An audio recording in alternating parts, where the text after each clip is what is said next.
La astronave de alta tecnología diseñada para la exploración más ala del sistema solar, UNS Intrepid, se desvaneció durante unos instantes en su viaje inaugural, más ala de la órbita de Plutón. Pero una señal débil y persistente detectada desde la nave impulsa al valiente capitán Cisco Bourne en una temeraria misión de salvamento. Le acompañan un ingeniero y un cosmólogo, diseñadores ambos de la nave accidentada.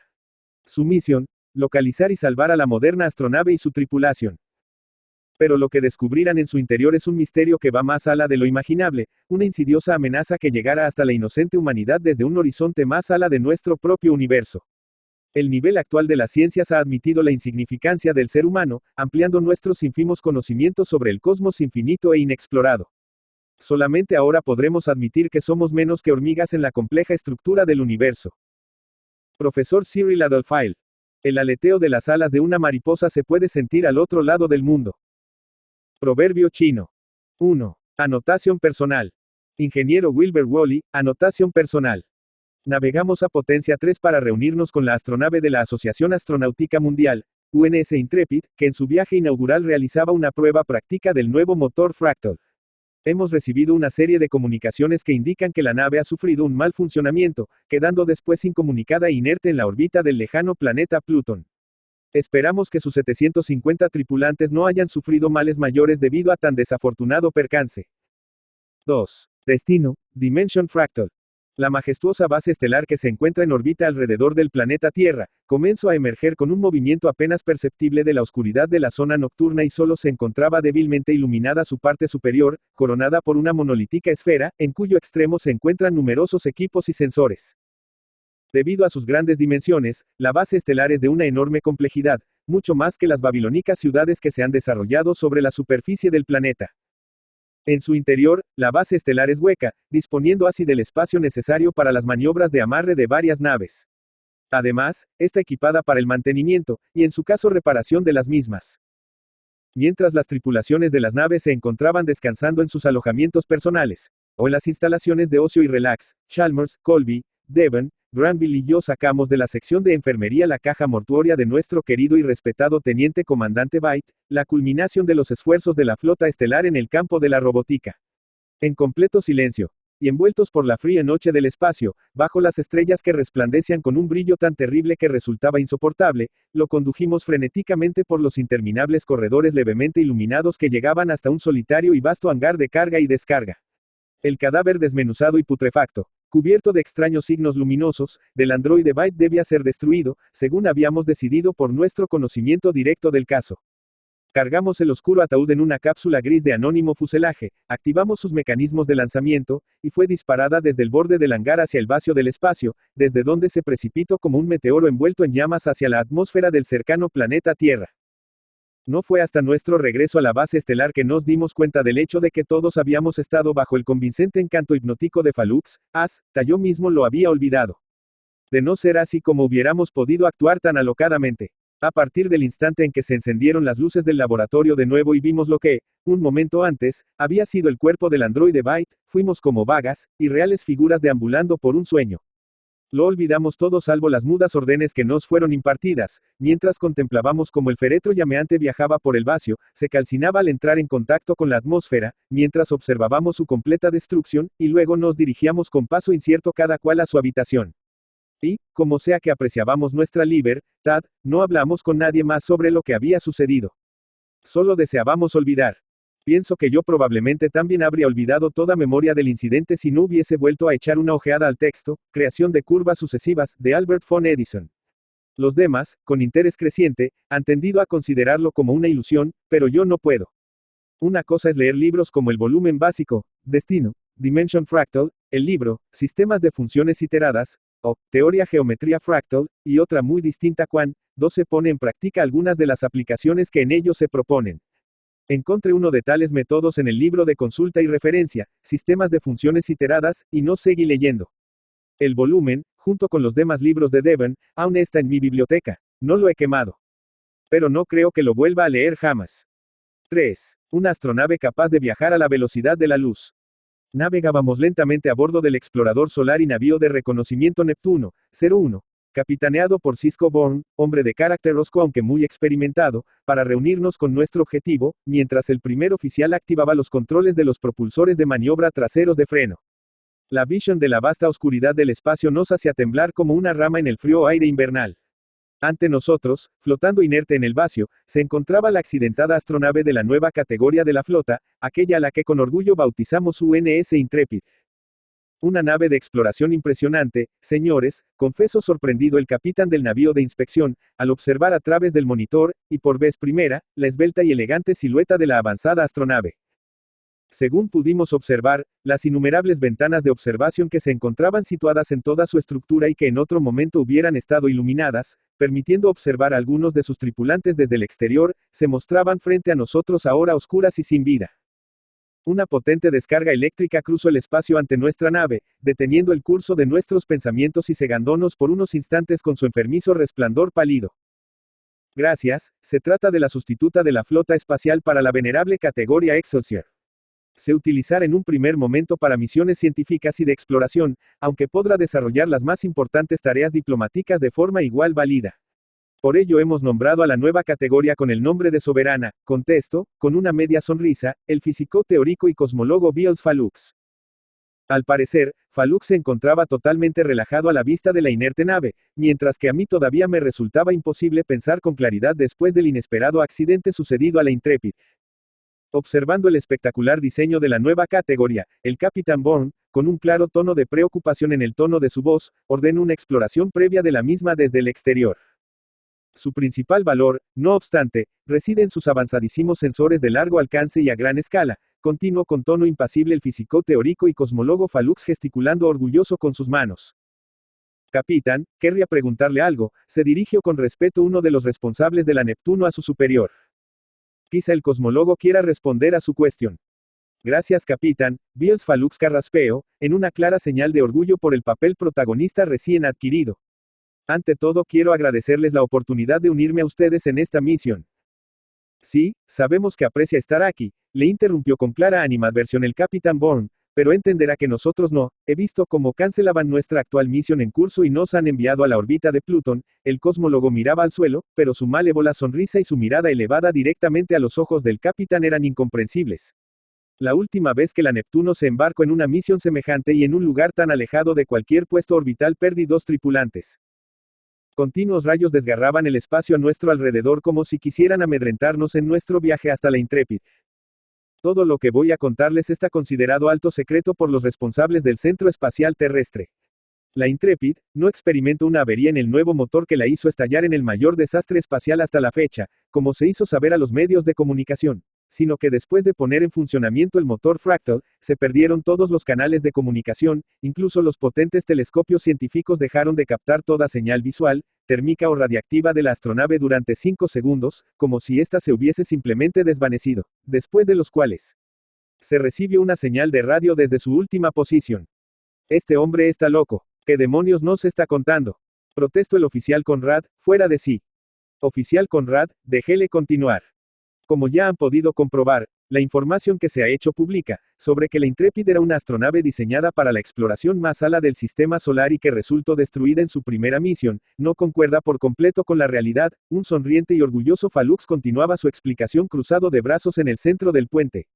La nave estelar Intrepid era un proyecto secreto para desarrollar una nave espacial capaz de desplazarse a velocidades muy próximas a la de la luz. Pero eso es imposible, interrumpió la oficial Ro. Según la teoría de la relatividad. Es cierto, sí, continuó el cosmólogo, sentándose en su puesto, pero sin violar esa teoría, podemos darle un rodeo.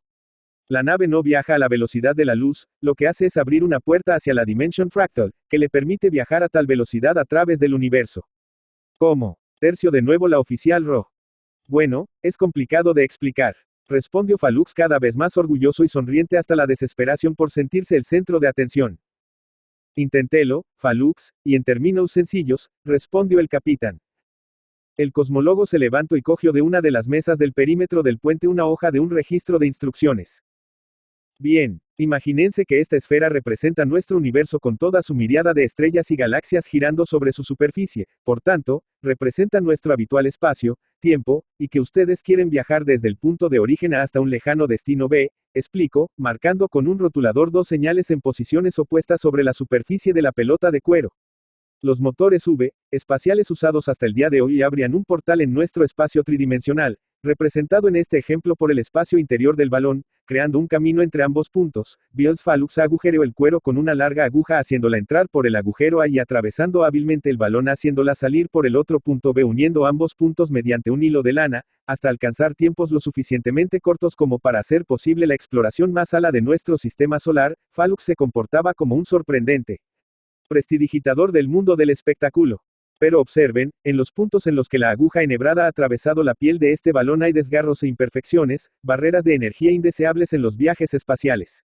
El motor de iteración fractal abre un portal mediante iteraciones sucesivas en el espacio, tiempo no hacia el V, espacio, sino hacia lo que los desarrolladores de este motor hemos bautizado como la Dimension Fractal, desconocida por la física hasta el día de hoy, creando un camino similar al anterior pero suavizando esas barreras de energía y haciendo posibles velocidades increíblemente mayores sin producir daños irreversibles en el tejido de nuestra realidad. Ahora entiendo por qué le han enviado, fue el irónico comentario de Conrad. ¿Y si la nave no fue destruida, sería posible comprobar qué pasó con ella? Preguntó un joven tripulante. Verán, la misión transcurría sin ningún fallo, alcanzaron esta órbita y todos los sistemas funcionaban a la perfección. Su misión era utilizar el motor fractal y realizar el primer viaje interestelar abriendo un portal hacia la estrella Próxima Centauro, atravesando la Dimension Fractal y emergiendo en nuestro universo en las coordenadas calculadas. Pero después de entrar en funcionamiento con éxito, se produjo un apagón en las comunicaciones, evaporándose sin dejar rastro. Phallus se mostraba ahora con un ceño más taciturno. Lo siguiente que se supo de ella fue gracias a un mensaje cifrado dirigido directamente a control de misión 5 angustiosos segundos después. ¿Y de qué naturaleza fue ese último mensaje? Cuando la computadora pudo descifrar el maldito mensaje, se trataba de una advertencia. ¿Qué quiere decir? La computadora no pudo abrir toda la transmisión porque el fichero estaba corrupto, solo se obtuvieron 3 frases. Se las leo palabra por palabra, pues considero que en este caso la exactitud es importante. Phallus leyó las alarmantes palabras de una de sus hojas de papel. Peligro. No rescate. Aviso. No más motor fractal asterisco asterisco asterisco. Estas simples palabras son todo lo que se pudo descifrar. Admitió Beals Phallus orgulloso, levantando los ojos y observándonos uno por uno. ¿Y dónde estuvo la nave durante esos 5 segundos?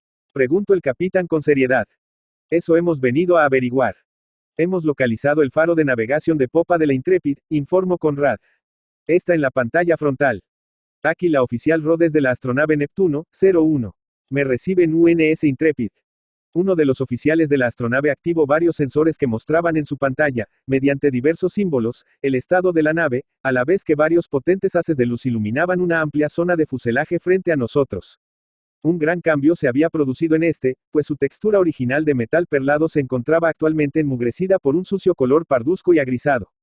Estas zonas seguían siendo sólidas, y mantenían la misma forma general que el metal con el que se habían construido, pero con un aspecto a primera vista poroso, algo rugoso, y relativamente débil y quebradizo. Los escudos estándar están bajados, capitán, hizo saber una oficial desde su consola.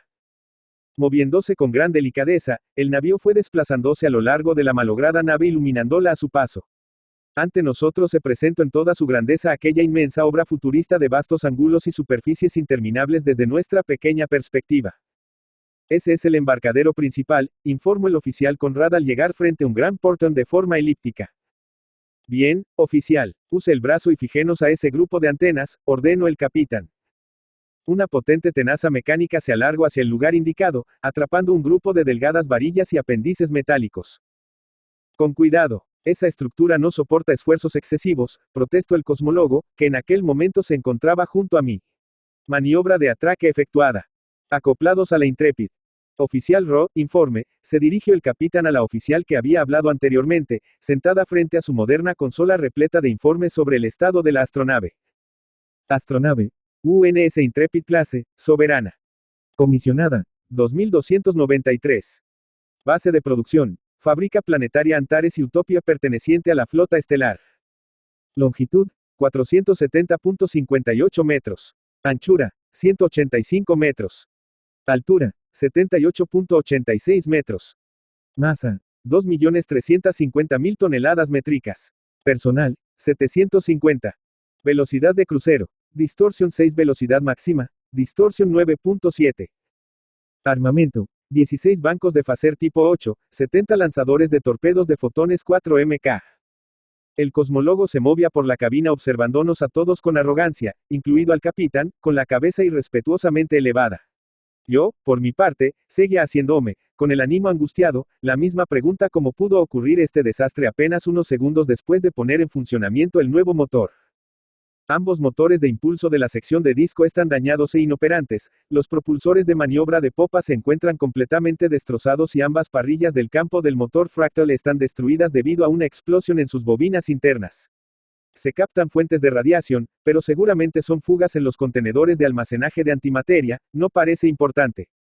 Daños estructurales de consideración media.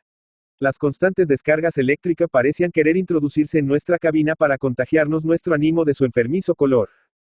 La nave está intacta, pero la temperatura interior es muy baja y todo el personal habrá muerto. Busqueles, oficial. A bordo de esa nave viajaban 750 tripulantes. Estoy en ello, capitán. El analizador biológico está en marcha, informó, a la vez que con determinación pulsaba diversas teclas en su consola. Parece que el escáner tiene problemas. Biels Falux se inclinó con arrogancia sobre la pantalla para observar así con mayor claridad diversos signos intermitentes y de distintos colores, sobre un diagrama de la astronave. Quizás sea una interferencia por radiación, especuló nuestro capitán. Su rostro, muy serio, mostraba una honda preocupación. No hay suficiente para asegurarlo. Ahora capto una señal, pero es difícil fijar su localización, contestó con extrañeza la oficial. El cosmólogo se frotaba las manos mientras caminaba expectante por la cabina leyendo los informes de las pantallas. Investigaremos paso a paso, informó el capitán. Oficial Ro, prepare la lanzadera personal Galileo, 07, oficial Conrad, prepare el equipo frente a la dársena de abordaje. Muy bien, Capitán Bourne, contestaron ambos al unísono, mientras se ponían en marcha con decisión. Señor Falux, he de pedirle que nos guíe hasta el puente de mando. Y a usted, señor Wally, he de pedirle que nos acompañe durante la exploración. En mi estado de nerviosismo, no pude evitar una sonrisa tan poco natural como toda aquella situación, que estaba acabando con mis ya agotados mis nervios. Gracias, Capitán Bourne. No he hecho este viaje para quedarme aquí. Necesito entrar en mi nave. Apuntó Falux, a la vez que con su dedo índice apuntaba hacia el navío hacia el que debíamos dirigirnos. Cuando la seguridad de la nave se confirme, irá usted. Intente colaborar, respondió el capitán con los brazos cruzados y los puños entrelazados. Una vez puestos los gruesos y complejos trajes espaciales, y acompañados por una pequeña sonda de exploración, el capitán de la Neptuno, el oficial Conrad y yo mismo nos dirigimos hacia la plataforma de carga y ocupamos nuestros asientos en la parte delantera de la pequeña lanzadera personal. En este corto viaje, el oficial nos llevó desde su astronave hacia el compartimiento de aterrizaje de la Intrepid, mientras violentos relámpagos de lúgubre color atravesaban el espacio que nos rodeaba. Tengan cuidado, gritó uno de los pilotos por radio. Estén todos atentos ahí por si hay sorpresas, nos ordenó el capitán. El video da una imagen clara del faro de navegación, nos informó la oficial Ro por el intercomunicador. ¿Nos observa, señor Falux? Preguntó el capitán. Sí, les guiaré desde aquí. Equipo de exploración acercándose a la UNS Intrepid. Ahora mismo, están aproximándose a la compuerta exterior, observó Falux. Pulsando las órdenes adecuadas en su consola, el oficial abrió las puertas de la bahía de aterrizaje. Control de la UNS Intrepid, esta vez fue el oficial Conrad el encargado de intentar comunicarse con algún tripulante de la astronave accidentada. Aquí lanzadera personal Galileo, 07 de la Neptuno. ¿Me escuchan? Capitán, no recibo confirmación, fue su decepcionante respuesta pasados algunos largos segundos. No se recibe nada en ninguna de las frecuencias. De acuerdo, Conrad, entraremos a través de esa bahía. Así, accedimos temerosos y con lentitud al interior de la húmeda cubierta principal de la Intrepid. Y, toma de contacto, cierre del acelerador, frenos apagados. Oficial Conrad, observe toda esta bahía de carga. Esto no tiene ningún sentido. Este lugar debería estar rebosante de actividad. No me gusta esto, estén atentos, fue la única orden, llena de malos augurios, impartida por el capitán nada más entrar en la nave. 4. El motor de distorsión espacial. Ingeniero Wilbur Wally, anotación personal. El motor de distorsión espacial nació gracias al conocimiento de la física avanzada espacial. Gracias a esos primeros conocimientos y al descubrimiento de los campos de distorsión dimensional, fue posible generar una burbuja alrededor de una astronave produciendo una deformación continua del espacio, tiempo que propulsase la nave a velocidades próximas a la de la luz sin violar la teoría de la relatividad especial de Albert Einstein. En un principio, los físicos creíamos que el espacio era continuo como lo es cualquier otra dimensión física, pero esta descripción teórica no era completamente exacta.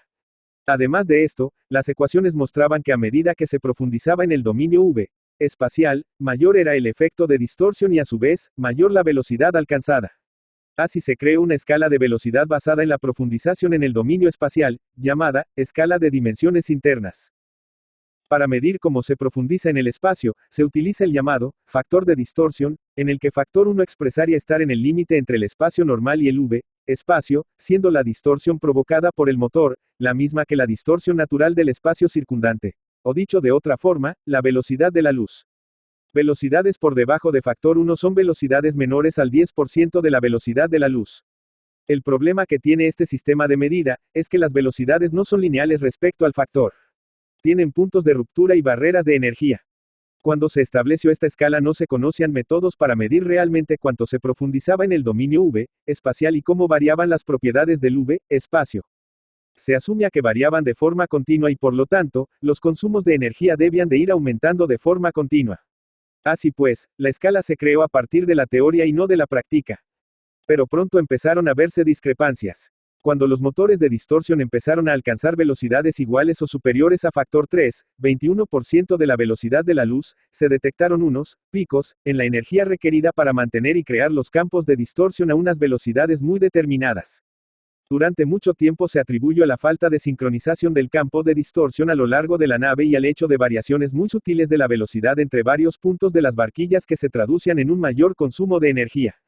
Dichos picos se volvían cada vez más evidentes y técnicamente indeseables al aumentar la velocidad. Al final, después de los ajustes necesarios, en la segunda mitad del siglo XXII, cuando las naves intentaron superar el factor 7, equivalente a un 56% de la velocidad de la luz, se topaban con un pico en el consumo de energía tan enorme que sus núcleos de distorsión y tecnología de barquillas no podían superarlo. Hasta finales del siglo XXII dicha velocidad constituye una barrera infranqueable en la velocidad de las naves espaciales, y se la apodó barrera espaciotemporal. Finalmente, se empezó a sospechar que había algo erróneo en la teoría espacial, y así surgió la teoría del espacio discreto, en la que se explican las propiedades del espacio en capas, o dominios, donde las propiedades del espacio no varían continuamente, sino que tienen puntos de ruptura y barreras de energía.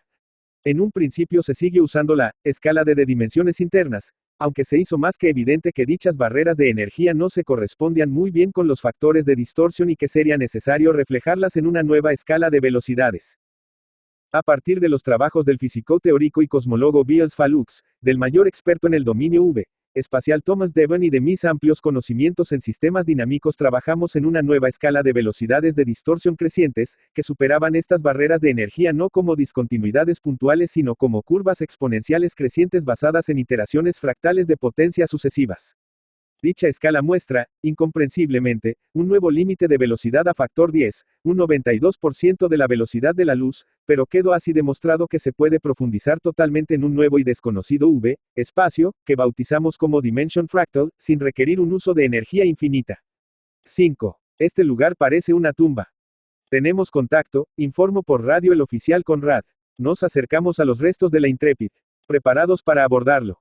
Este lugar parece una tumba. No hay signos de actividad humana, informó el capitán Cisco Bourne a la vez que inspeccionaba el amplio pasillo central, apenas visible gracias a la actuación de las pálidas luminarias de emergencia, con el haz de luz blanca de su potente linterna atravesando la compuerta y extremando las precauciones. La amplia bahía central en la que nos encontrábamos investigando estaba vacía por completo, llegaba a los 10 metros de altura y se extendía indefinidamente en ambas direcciones. El techo y el suelo estaban fuertemente reforzados con unos titánicos y curvos contrafuertes, algunos de las cuales se unían y formaban columnas que recordaban a las espinas de alguna mítica bestia marina. Aquí la oficial Ro. Los sensores no captan amenazas biológicas. Hay alguien en casa. Beals Falux nos informó a través del intercomunicador de que estábamos en el pasillo central de la cubierta principal, añadiendo que conectaba las zonas de servicio y gobierno de la nave, además de la sección de ingeniería. El capitán decidió que deberíamos atravesar las zonas de servicio, y dirigirnos inmediatamente después al puente de mando principal. Recorrimos con lentitud los estrechos y sombríos corredores de la astronave, que mostraban las mismas señales grisáceas de corrosión y desgaste que el fuselaje exterior, buscando con detenimiento cualquier indicio que pudiese explicar el mal funcionamiento en la astronave. Aparentemente todos los sistemas estaban en orden, la necesaria energía, la útil gravedad artificial y el imprescindible soporte vital funcionaban todos correctamente. La nave debió de tener una maravillosa y mística belleza, y cuando la recuerdo el día de su vuelo inaugural casi puedo olvidar la desagradable opresión que sentí durante las horas que pasé en el interior de aquel laberinto inmenso, sin vida e iluminado tan solo, por la luz gélida de nuestras linternas. Después de oír este informe, nos miramos unos a otros nerviosos e indecisos y con prontitud abrimos los cascos de nuestros pesados trajes espaciales. Respiramos inquietos el aire de aquella nave abandonada, y, una vez comprobado que no era tóxico, nos despojamos de nuestros pesados trajes espaciales. Llevábamos con nosotros un pequeño equipo que consiste en una brújula, una cámara fotográfica, algunos sacos para recoger muestras, rollos de cuerda, y unas poderosas linternas de mano. Por fortuna, no hemos encontrado cuerpos. ¿Un momento qué es aquello?, preguntó sorprendido el capitán mientras dirigíamos los haces de nuestras linternas en la dirección que nos indicaba. Y en un solo instante, todas mis ideas y pensamientos se desvanecieron ante la fugaz e imprecisa aparición de una sombra oscura y alargada, que me hizo estremecer aún sin haber tenido tiempo suficiente para verla con claridad. Sería demasiado excesivo dar un relato detallado y completo de nuestras indagaciones por el interior de aquellos largos y abandonados pasillos hasta llegar a la enfermería, siempre a punto para cualquier emergencia. Esta se encontraba iluminada de forma muy tenue por unas pequeñas luces amarillentas. La enfermería también está desierta, informó el capitán Bourne. Caminamos lentamente y con mucho cuidado entre varias camas de diagnóstico cubiertas con sábanas aún por estrenar y desgastadas y deshilachadas de una manera extraña en sus bordes. Delante de nosotros aparecían mesas metálicas corroídas por algún proceso desconocido y en las que en algunos lugares de la superficie del metal, este ya había acabado por agujerearse. En ellas se encontraba el más variado instrumental, desde analizadores médicos hasta agujas hipodérmicas. Al parecer nunca ha sido utilizada. ¿Aún no han visto a ningún miembro de la tripulación?, interrogó Falux desde el puente de mando principal del Neptuno. Si hubiéramos visto a alguien, usted ya lo sabría, contestó con un tono claramente airado el capitán, seguimos buscando signos de vida. Regresamos al oscuro y angosto pasillo central y continuamos atentos a nuestros instrumentos analizadores personales tratando de reconocer posibles formas de vida y analizando los campos electromagnéticos a nuestro alrededor. ¿Dónde nos encontramos exactamente, señor Falux?, preguntó el capitán Bourne buscando la guía del cosmólogo. La compuerta que se encuentra a su izquierda da acceso a la sección principal de ingeniería. Accedimos a aquella tenebrosa sección donde nos esperaba el corazón aún palpitante de la astronave. Estamos entrando en la sección del motor. Al parecer no ha resultado dañado con el accidente. No vemos supervivientes. A través de un hueco que existe en la barandilla de la plataforma elevada que soportaban varias columnas de altura vertiginosa descendimos, deslizándonos, por una escalera metálica. Se trataba de una cámara casi a oscuras cuyas paredes revestidas de cobre formaban unas curvas ángulos distintos de los conocidos en el espacio tridimensional, y que se hallaban cubiertas de largos tubos de cobre que conformaban anormales geometrías de ángulos desconcertantes. En su centro, una impresionante esfera de tamaño colosal brillaba intermitentemente, con diversas luces pulsantes, creando a intervalos regulares de tiempo los más variados y anómalos patrones. En esta fantástica sala de deformaciones prismáticas, la esfera se alzaba anormalmente en diagonal, despreciando todas las leyes de la física y de la perspectiva. La luz misma parecía deformarse cuando atravesaba las zonas cercanas a esta perversión mecánica. Estoy obteniendo unas lecturas anómalas, reportó el oficial Conrad. Intentaré aumentar un poco la potencia. En la pantalla de visualización de mi analizador comencé a obtener unas lecturas irregulares en el espectro luminoso. Es el núcleo, el motor fractal, nos advirtió Falux a través del intercomunicador. Nos acercamos rápidamente al panel de control de sistemas de ingeniería, y para nuestro asombro, comprobamos que todos los sistemas se encontraban funcionando dentro de los parámetros correctos. Pueden pasar, comentó divertido el cosmólogo. Ahí no hay ningún peligro. Aquella esfera amenazadora pareció querer darnos la bienvenida iluminándonos con unas intensas ráfagas de luz de lúgubres colores, ante cuyo brillo cegador, nos vimos en la necesidad de taparnos los ojos con las manos. Señor Wally, ¿puede describirnos lo que estamos viendo?, preguntó el capitán, sacándome repentinamente de mi ensimismado estado de nervios. Capitán Bourne, comencé respetuosamente, nos encontramos en la sala del motor fractal. Con este nuevo modelo de motor espacial y gracias al descubrimiento de los campos de iteración dimensional, tratábamos de propulsar la nave a velocidades muy próximas a la de la luz. El escáner se ha pasado del límite, nos alertó con preocupación la oficial Ro desde su puesto a bordo del navío, luego de lo que nos parece una eternidad escuchando fuertes ruidos de estática resonando en el intercomunicador. He perdido la comunicación durante unos segundos. Capitán Bourne, transmitió el cosmólogo, desearía subir inmediatamente a mi nave, e inspeccionarla con mis propios ojos. Señor Falux, respondió el capitán frotándose los ojos. Llegado el momento, yo mismo le haré saber cuándo puede acceder a la Intrepid. Nos acercamos caminando con lentitud, ofuscados y con las manos levantadas frente a nosotros, con un deseo inconsciente de acariciar aquella esfera anormalmente grande con las yemas de los dedos, llenos de un temor reverencial, como si se tratase del antiguo altar levantado a algún dios impío. Al poco, todos nos vimos llenos de una perturbadora impresión que nos obligó a abandonar la sección de ingeniería. 6. La nueva clase soberana. Ingeniero Wilbur Woolley, anotación personal.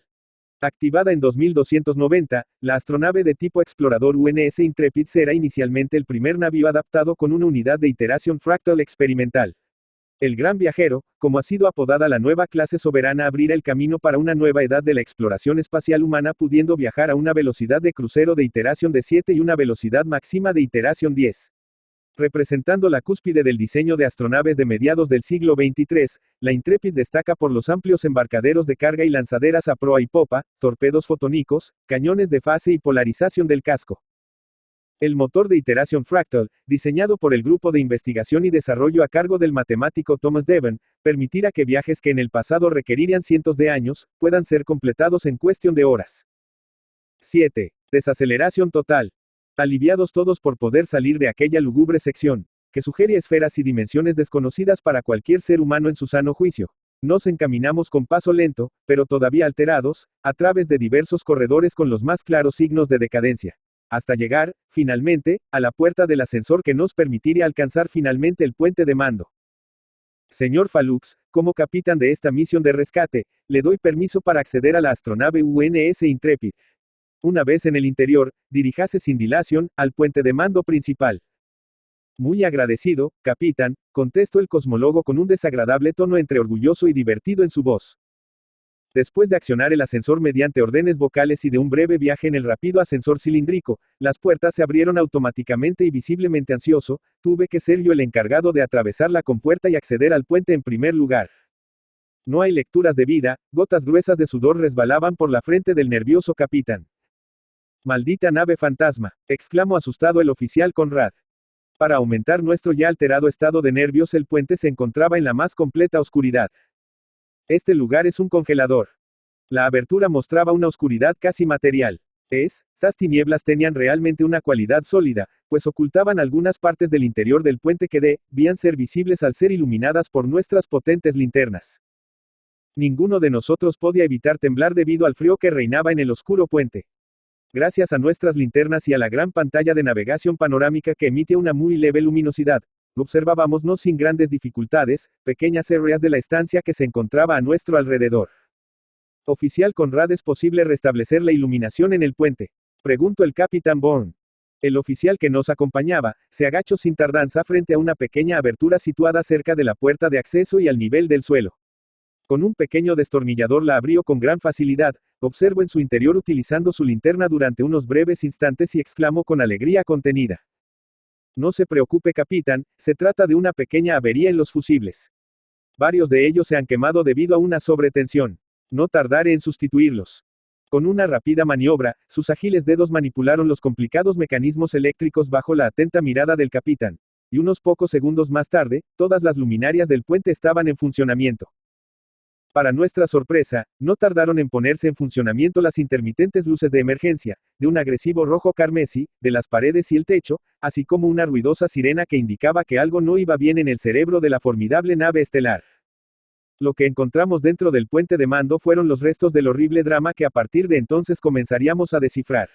Los cadáveres de la tripulación principal se encontraban retorcidos sobre el mobiliario de la sala. En el puesto central y rodeado de distintas consolas, el capitán John Locke Pickman se encontraba rígidamente sentado en su sillón de mando con una expresión de insoportable agonía. Frente a la gran pantalla principal, en el puesto de navegación situado a la derecha se encontraba el comandante Alan Wilson tirado junto a su butaca, con un horrible gesto de pavor en los ojos, como si un gran golpe lo hubiera arrojado de forma violenta contra el suelo. La consejera científica, Elena Newcomen, reclinada en su puesto de ciencia y ordenador, biblioteca a la izquierda del capitán, mostraba su rostro contorsionado en una expresión de temor, a la vez que levantaba sus brazos protegiéndose de algún horror invisible, mientras que el cuerpo del ingeniero de sistemas Grayson Benz se hallaba aterradoramente colapsado bajo la gran pantalla, mientras presentaba un rictus de profunda angustia y con el dedo índice de su mano derecha apuntaba hacia algún espanto ya ausente. Pero lo más horrible de aquellos cadáveres deformados y corrompidos era que sus ojos vidriosos se negaban a cerrarse. Más bien, parecían mirar fijamente algún objeto situado detrás del observador. Aquellos cadáveres que habían perdido toda su sangre sin que presentaran la más ligera traza de una herida. Aquellos cadáveres cuya carne estaba cubierta de insólitos símbolos luminosos, de arabescos que se desplazaban y cambiaban de forma ante nuestros ojos. Jesús, ¿qué diablos les ha ocurrido? Capitán. No lo sé, Conrad, pero tenemos que salir de este infierno lo más pronto posible. He visto muchos cadáveres, pero todo esto es distinto, fueron las únicas palabras que hacerte a decir. Pero sí, en esta nave se habían empleado los mejores medios materiales y personales. La mirada del Capitán Bourne reflejaba que todavía no podía creer aquella gran tragedia que teníamos ante nosotros. Capitán, informó la oficial Rock, que nos acompañaba a través de nuestros intercomunicadores, estoy recogiendo una débil lectura de vida ahora. El Capitán Bourne, el oficial Conrad y yo caminábamos por el puente frente a las consolas, que según parecía no mostraban apenas ninguna imagen correcta en sus pantallas, mirando con atención la pantalla de nuestros respectivos decodificadores personales, reconociendo nuestra situación, y analizando el trágico misterio que se respiraba en el puente, cuando en uno de los rincones de aquella sala mortuoria el oficial que nos acompañaba abrió la puerta oxidada de un estrecho armario. No pude evitar un grito histérico y acobardado al ver caer al suelo el cuerpo aterido del teniente comandante Byte, el primer y único androide construido por el hombre, portador de un cerebro protónico. Su cuerpo también se encontraba cubierto de los mismos caracteres luminosos, de filigranas que mudaban de forma y transitaban con libertad por toda su piel sintética. Aparentemente, su vida artificial también se había extinguido. En ese momento, todos volvimos nuestras cabezas, temerosos, debido al siseo de apertura de la compuerta de acceso al puente. El cosmólogo Biels Faluk se presenta en el puente de mando principal, mi capitán, cacareó el odioso cosmólogo, mirando con desprecio a nuestro superior. Capitán, he logrado activar una de las consolas. Esto es lo último grabado en el diario de a bordo. Primero, visiblemente preocupado, el Capitán Bourne. A continuación Biels Faluk completamente indiferente y, finalmente, yo mismo detrás de ellos, fijamos la mirada con atención en la pantalla, que era el último testigo vivo de lo sucedido a bordo de la Intrepid. El oficial Conrad sentado delante de la consola abrió el archivo correspondiente, apareciendo las imágenes esperadas en su pequeña pantalla. Quiero expresar lo orgulloso que me siento de mi tripulación, expreso, mirando directamente al objetivo, el Capitán Pickman. En particular de mis jefes de sección, Alan Wilson, Byte, Grayson Benz y Elena Newcomen. Estamos preparados para activar el motor de iteración Fractal abriendo el camino hacia Proxima Centauri. Pudimos ver cómo uno a uno, toda la experimentada tripulación al completo, miraba sonriente a su querido y respetado capitán. Para poder destacar en la flota estelar puedes hacer dos cosas, ser el mejor, o meterte en líos. Bien, pues John Locke Pickman tenía estas dos cualidades, con lo cual no era difícil imaginar que llegaría lejos. Al escuchar estas palabras de labios del Capitán Bourne, pudimos captar que él también guardaba un respetuoso recuerdo del Capitán Pickman. Potencia de impulso. Desaceleración total. Oímos gritar al Capitán Pickman, a la vez que el sonido grabado en el puente de mando se convertía en un insoportable rugido. La imagen nítida que hasta hace escasos segundos había aparecido en el monitor, desapareció inesperadamente, convirtiéndose durante unos segundos en una insoportable espiral de luces negras y azules, acompañadas de unos dolorosos y agónicos gritos. ¿Qué estamos viendo? El capitán apuntó temblando con su dedo índice hacia la pantalla. Lo pasaré por unos cuantos filtros, quizás pueda limpiarlo y recuperar la información, nos informó Ro desde la Neptuno. A continuación, se restableció la imagen indefinible, y pudimos ver el puente de mando principal de la Intrepid con los cuerpos de la tripulación tal y como nosotros los habíamos encontrado. Piense una hipótesis, Wally locura, histeria colectiva, delirio. Todas y ninguna, Capitán Bourne, conteste sin saber muy bien qué decir. Cabizbajo, me dirigí al rincón en el que se encontraba el oficial, sujetando entre sus brazos el cuerpo de nuestro querido Byte. Comencé a analizar su cerebro con mi instrumento decodificador y en la pantalla de visualización aparecieron varios datos y gráficas que indicaban que algunos de los registros del cerebro protónico del teniente todavía estaban en su memoria, aunque no podía precisar con seguridad con qué calidad, ni por cuánto tiempo. Capitán, es posible que aún existan datos recuperables en la memoria interna del teniente comandante Byte. 8. Primeras dudas. Ingeniero Wilbur Woolley, anotación personal. Conocí famoso físico matemático experto en dominio V. Espacial Thomas Devon en el año 2266, en el Departamento de Ciencias Físicas Experimentales de la Universidad de Dunwich, durante las primeras fases del desarrollo teórico del motor dinámico fractal, trabajando junto al Dr. Albert Eld, físico teórico británico, conocido por sus intentos de aunar la relatividad especial con la teoría cuántica y por sus aportaciones íntegramente relacionadas con la cosmología, cuando el proyecto no era más que un estudio sobre las aplicaciones prácticas de la geometría simétrica y espiral. Grayson demostraba un gran interés por el proyecto. Había realizado más de una aplicación práctica en los sistemas caóticos. En especial, le fascinaban los escritos y documentos de un grupo secreto de científicos, conocidos bajo el nombre Apophis, cuyas teorías se remontaban a los oscuros días de la Edad Media. Ellos, los Apophis, tradujeron la geometría fractal de su lengua original a las tres grandes lenguas de las culturas mundiales, inglés, español y chino. Durante nuestras largas conversaciones, le expliqué a Thomas Devon en varias ocasiones que deploraba el ciego desdén con que el mundo consideraba a las ciencias avanzadas. A menudo le escuchaba y me contentaba con ser un espectador, dejando que mi imaginación vagara a voluntad por las principales corrientes de ese impetuoso río que es la física espacial. Deslizarme por la superficie era suficiente para mí durante aquellas conversaciones. Raras veces realizaba una inmersión ocasional hacia las profundidades del tema. Como científico y soñador, pone a buen cuidado en no perderme entre las tinieblas de los fosos donde nos hundían sus avanzadas teorías. Uno siempre deseaba poder emerger de nuevo a un cielo azul y calmo en un mundo que no creía en esas realidades. Pero pasado un tiempo, en el caso de Devon, fue ya todo diferente. Él comenzaba a tener dudas sobre el proyecto del motor fractal, según me comentó. Se trataba de un camino difícil de recorrer. Había peligros espantosos, ocultos a lo largo de todo el recorrido. A menudo eso era tan cierto que el viajero no los descubría hasta que ya era demasiado tarde. El ser humano común no había avanzado mucho por la vía de la evolución. Muy inexperto aún, su falta de conocimiento, como raza, constituye una poderosa muralla contra los pocos de sus congéneres que buscaban adentrarse por desconocidos caminos. Devon, influenciado por las ideas de Grayson, hablaba de mensajeros llegados de más allá de nuestras tres dimensiones y citaba oscuros pasajes del libro, Destino, Dimension Fractal. Se refería innumerables veces a la posible existencia de seres desconocidos, entidades terriblemente inhumanas, imposibles de comprender de acuerdo con los cánones conocidos, y de ser combatidos, y mucho menos vencidos de manera efectiva por la humanidad. El físico teórico y cosmólogo Beals Fallux hizo su aparición en los laboratorios del proyecto en la época en que el motor dejó de ser una mera conjetura teórica sobre el papel y ya se había convertido en un modelo funcional en nuestro laboratorio. Por aquel entonces, nos encontrábamos realizando la primera fase de las simulaciones prácticas del motor fractal. Un buen día entró en el laboratorio durante el curso de una simulación, observándonos a todos con orgulloso desdén. Más tarde, el Dr. Eld nos lo presentó como un nuevo miembro del proyecto procedente de un país extranjero. Había algo en Fallux que despertó inmediatamente mi interés. No logré determinar a qué raza o nacionalidad podía pertenecer. Era lo que podría decirse un ser humano de una constitución excepcional, cada uno de sus movimientos poseía la gracia y el ritmo de un miembro de la elevada nobleza. Sin embargo, bajo ningún aspecto podía considerarse un afeminado. Según nos explicó su primer día en el laboratorio. Cada uno de los experimentos que me propongo realizar pueden ser considerados por ustedes como muy arriesgados y extremos. Pero tengo confianza en mi inteligencia y objetivos. El hecho que la mayoría de los científicos le evitáramos, no parecía molestarle en absoluto.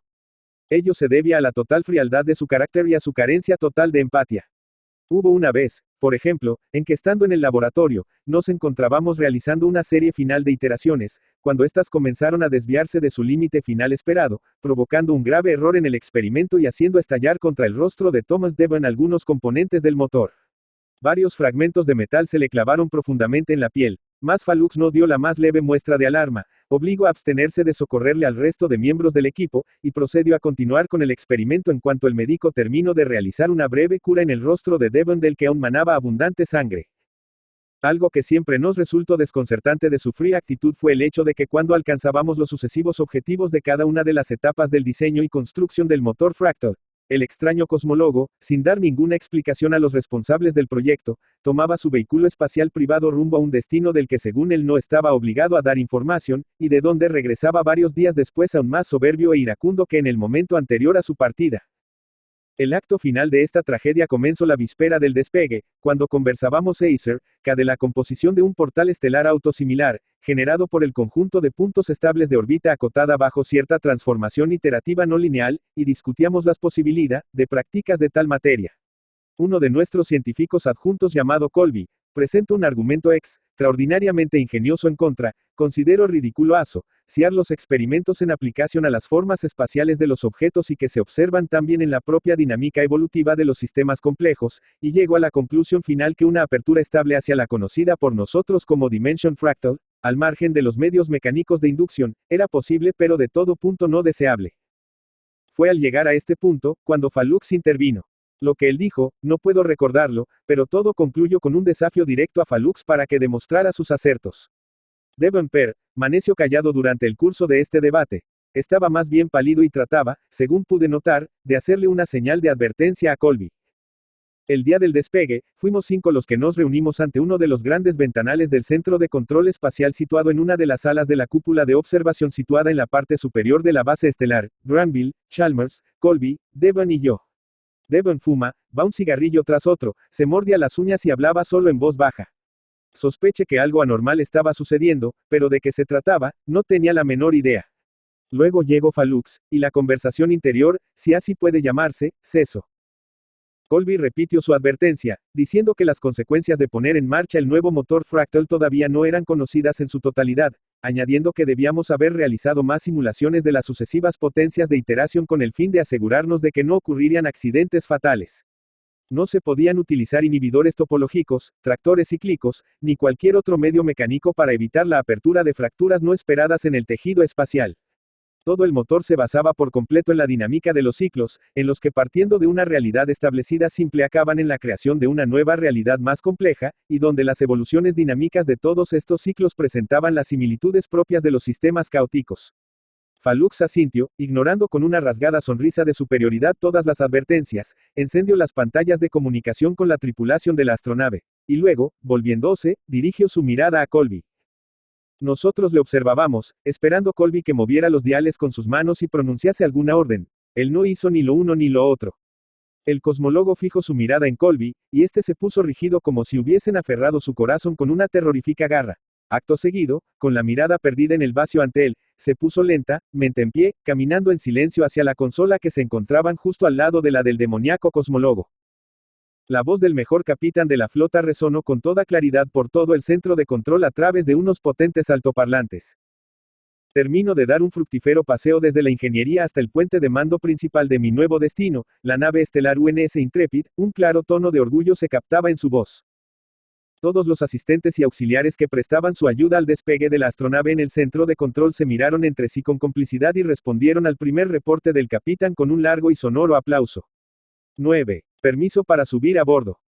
Grayson Benz, encargado de la sección de ingeniería, y el capitán John Locke Pickman se encontraban en el lujoso nivel de oficiales 5 de la estación orbital de la Tierra observando las magníficas vistas del espacio exterior desde la cúpula de observación, esperando a la hora del despegue para dirigirse hacia el interior de una pequeña lanzadera de la Asociación Astronáutica Mundial. La diminuta nave cilíndrica se separó lentamente del puerto que la unía a la inmensa estructura de la base y comenzó su viaje hacia la gran nave estelar que la esperaba en la lejanía. La tripulación no ha dispuesto de tiempo para su adaptación a los nuevos equipos, comentó preocupado el ingeniero, a la vez que el capitán le miraba con expresión divertida. Y los motores no han sido probados a potencia máxima. Además, un capitán sin experiencia. 2 años y medio como jefe de operaciones de la flota estelar pueden haberme desfasado un poco, pero no por ello me considero sin experiencia. En la respuesta del superior no había ningún mal ánimo, más bien, una alegría contenida. Esta otra vez a mis órdenes, Grayson. Ahora la emoción ya era más que palpable. De nuevo a sus órdenes, señor. Contestó el ingeniero con un respetuoso cariño. No le habrá sido sencillo convencer al director de la flota. Tiene razón. Ambos colegas estallaron en una gran carcajada. A un hombre capaz de tal hazaña no me atrevería nunca a defraudarle. El frente de la diminuta nave estaba dominado por un gran ventanal desde el que el capitán observó emocionado y con expresión arrobada la impresionante e inmaculada astronave que les esperaba en la vasta estructura de la bahía espacial. Ambos tripulantes no podían evitar mirarse con satisfacción, entre amplias sonrisas de orgullo, frente al espectacular triunfo de la ciencia humana que representaba la construcción de la espectacular nave espacial. El torbellino de emociones en el interior de la pequeña lanzadera era ya incontenible cuando ésta llegó al puerto de atraque de estribor. Gracias, señor Benz, expresó agradecido el capitán sin poder evitar una emocionada sonrisa. Siempre a sus órdenes, contestó su compañero con un sentimiento mutuo. Varias decenas de miembros del personal se ajetreaban frenéticamente y sin descanso en sus tareas respectivas en el amplio y bien iluminado pasillo central, a la vez que varias lanzaderas con suministros de material entraban y salían por el portón de la bahía principal. Permiso para subir a bordo, requirió el capitán antes de acceder al interior del vehículo a un joven oficial de seguridad. Permiso concedido, bienvenido a bordo. Teniente Benz, le requieren urgentemente en navegación. Una vez que el ingeniero se hubo separado de ellos, el capitán Pickman accedió al ascensor y dio la orden de voz para dirigirse al puente de mando. La consejera Elena Newcomen y el primer oficial Alan Wilson ya se encontraban a bordo desde hacía varias horas realizando sus respectivos trabajos de inspección previos al inminente despegue de la nave. También en el puente se encontraban cuadrillas de personal haciendo preparativos y reparaciones de última hora. Flota Estelar acaba de comunicar su llegada, señor, expresó Elena con gran alegría. La consejera, el primer oficial y el androide Byte se acercaron emocionados rodeando al recién llegado. Gracias por su recibimiento. Señor Wilson, reúna a la tripulación en la sala de recreo. Quiero que todos conozcan la enorme importancia de esta misión. El capitán Pickman abandonó el puente y se dispuso a realizar una inspección de la nave. Navegación a los puentes, ordenaban potentes altavoces resonando por los numerosos corredores de la astronave. Prueba de potencia auxiliar en 3 minutos. El capitán de la Intrepid se dirigió hacia la sección de ingeniería donde, con una pícara y melancólica sonrisa, observó la incansable actividad que allí se desarrollaba. Termino de dar un fructífero paseo desde la ingeniería hasta el puente de mando principal de mi nuevo destino, la nave estelar UNS Intrepid. El capitán John Locke Pickman dirigía su primer informe a control de lanzamiento con la solemnidad requerida en tal importante ocasión. Su tamaño y complejidad me han impresionado. En cuanto a la tripulación, aún nos faltan algunos cargos importantes, pero como ya he comprobado, el experimentado oficial Alan Wilson, ya se ha unido a nosotros. 10. Esta nave está herida de muerte. ¿Qué ocurrió aquí, señor Falux? Preguntó el capitán, a la vez que unas profundas arrugas surcaban su frente en un claro gesto de preocupación. Ambos se miraron a los ojos. El superior dubitativo, el cosmólogo desafiante, durante unos segundos y sin pronunciar palabra.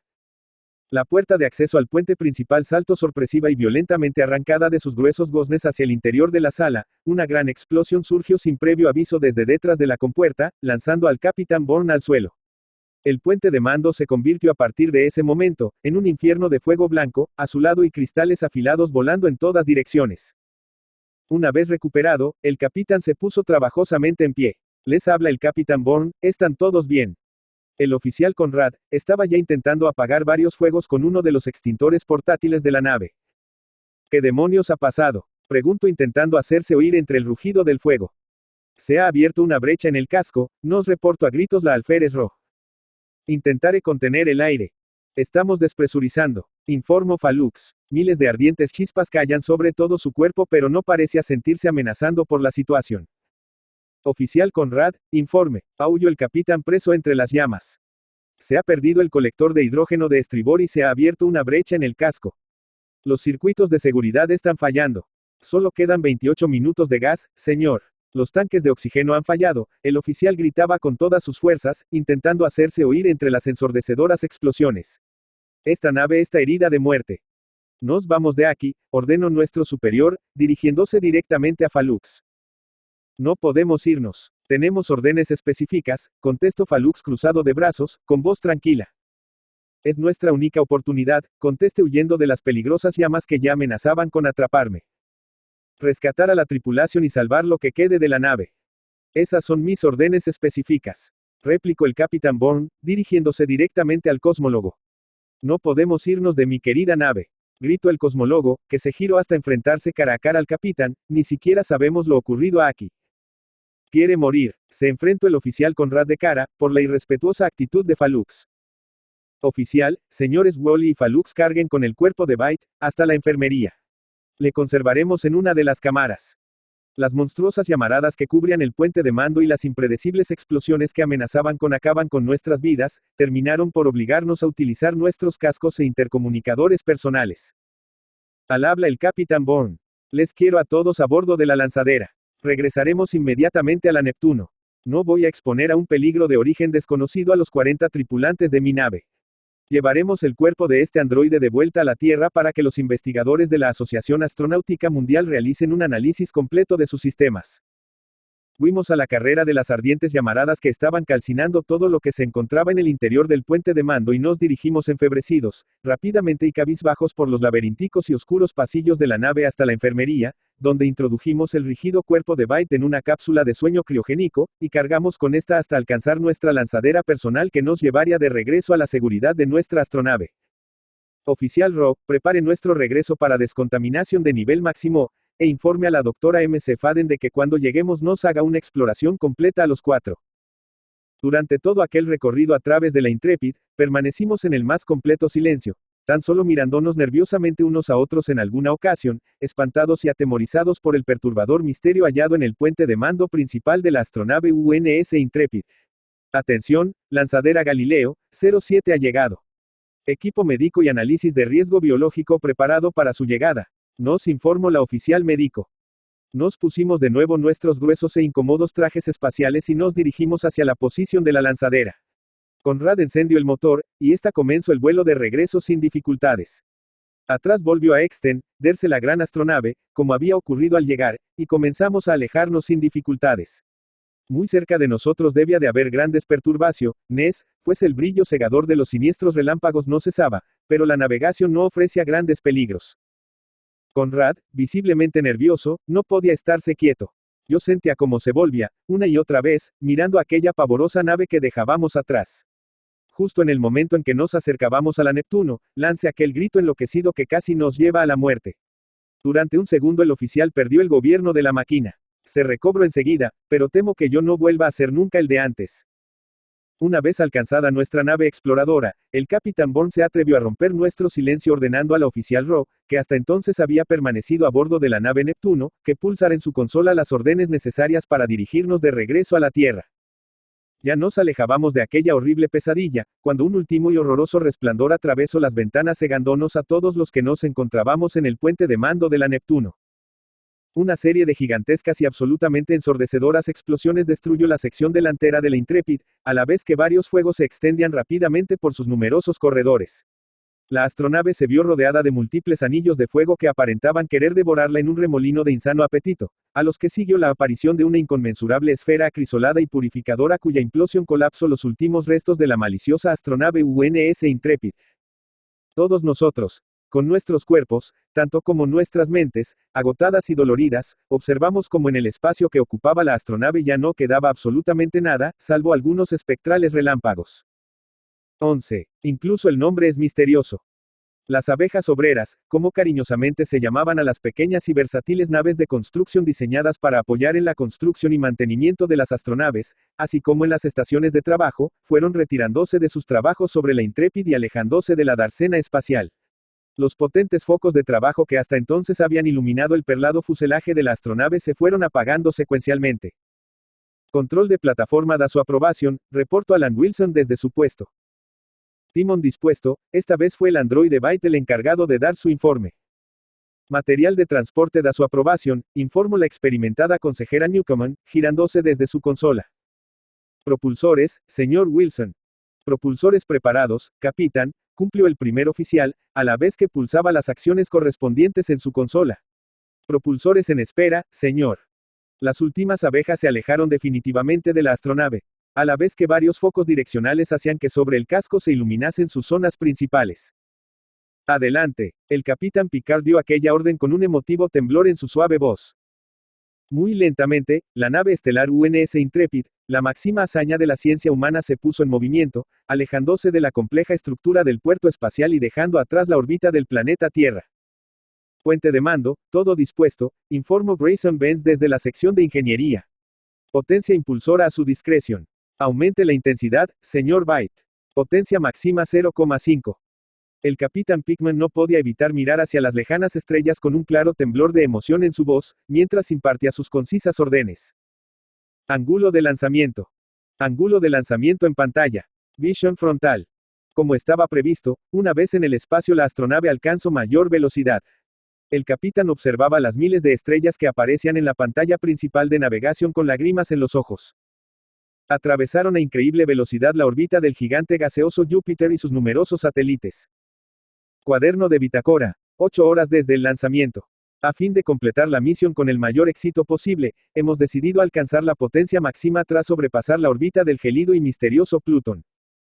Capitán, suponiendo que podamos utilizar la máxima potencia acelerando a potencia 7 al abandonar el sistema solar, llegaremos a la estrella próxima Centauri en menos de 20 horas. Hizo saber Alan Wilson. Cálculos del comandante. Confirmados. Contestó con una sonrisa hacia el primer oficial la consejera Elena Newcomen. Estarás de acuerdo, Byte, en que la primera misión de esta astronave es de gran importancia. John Locke se apoyó en el respaldo del sillón del teniente con evidente familiaridad. Importancia. Solo hay que comprobar el correcto funcionamiento de la nueva unidad Fractal con la que se ha equipado a esta nave. Así de sencillo, bromeó el capitán. Motor dimensional Fractal, opinó la consejera Elena Newcomen, incluso el nombre es misterioso. Pregunta. La palabra, misterioso, quiso saber el androide Byte mientras pulsaba varios controles en su consola. Byte, ¿cómo ha podido ser programado como una enciclopedia humana sin conocer una palabra tan simple como, misterioso? Contestó el capitán divertido desde su sillón de mando situado en la parte central del puente. Posibilidad, un comportamiento humano para el que no estoy diseñado, respondió el tripulante androide poniéndose en pie. Significa, el capitán se llevó las manos al rostro en un claro gesto de que se encontraba ya cansado de aquella conversación con el androide. Conozco el término, comenzó a parlotear el androide. A posteriori, alude a lo que es conocido por medio de la experiencia. A priori, en filosofía hace referencia al conocimiento adquirido sin contar con la experiencia, es decir, aquel que se adquiere mediante el razonamiento deductivo. Byte, por favor, todos los que nos encontramos a bordo de esta nave sabemos de sus conocimientos enciclopédicos. Siéntese en su puesto y continúe con sus labores de pilotaje y comunicaciones. El capitán, con una amplia sonrisa, había pasado en cuestión de segundos del tedio a una actitud más divertida ante el parloteo imparable del robot. Veamos de lo que es capaz de hacer esta nave de clase soberana. Teniente comandante Byte, informe a la sala de reactores de que el ingeniero Grayson Benz prepare a la Intrepid para aceleración máxima. Sí, señor. Programa preparado. Programa preparado para entrar a potencia normal, informó desde su puesto a la derecha del capitán el primer oficial Alan Wilson.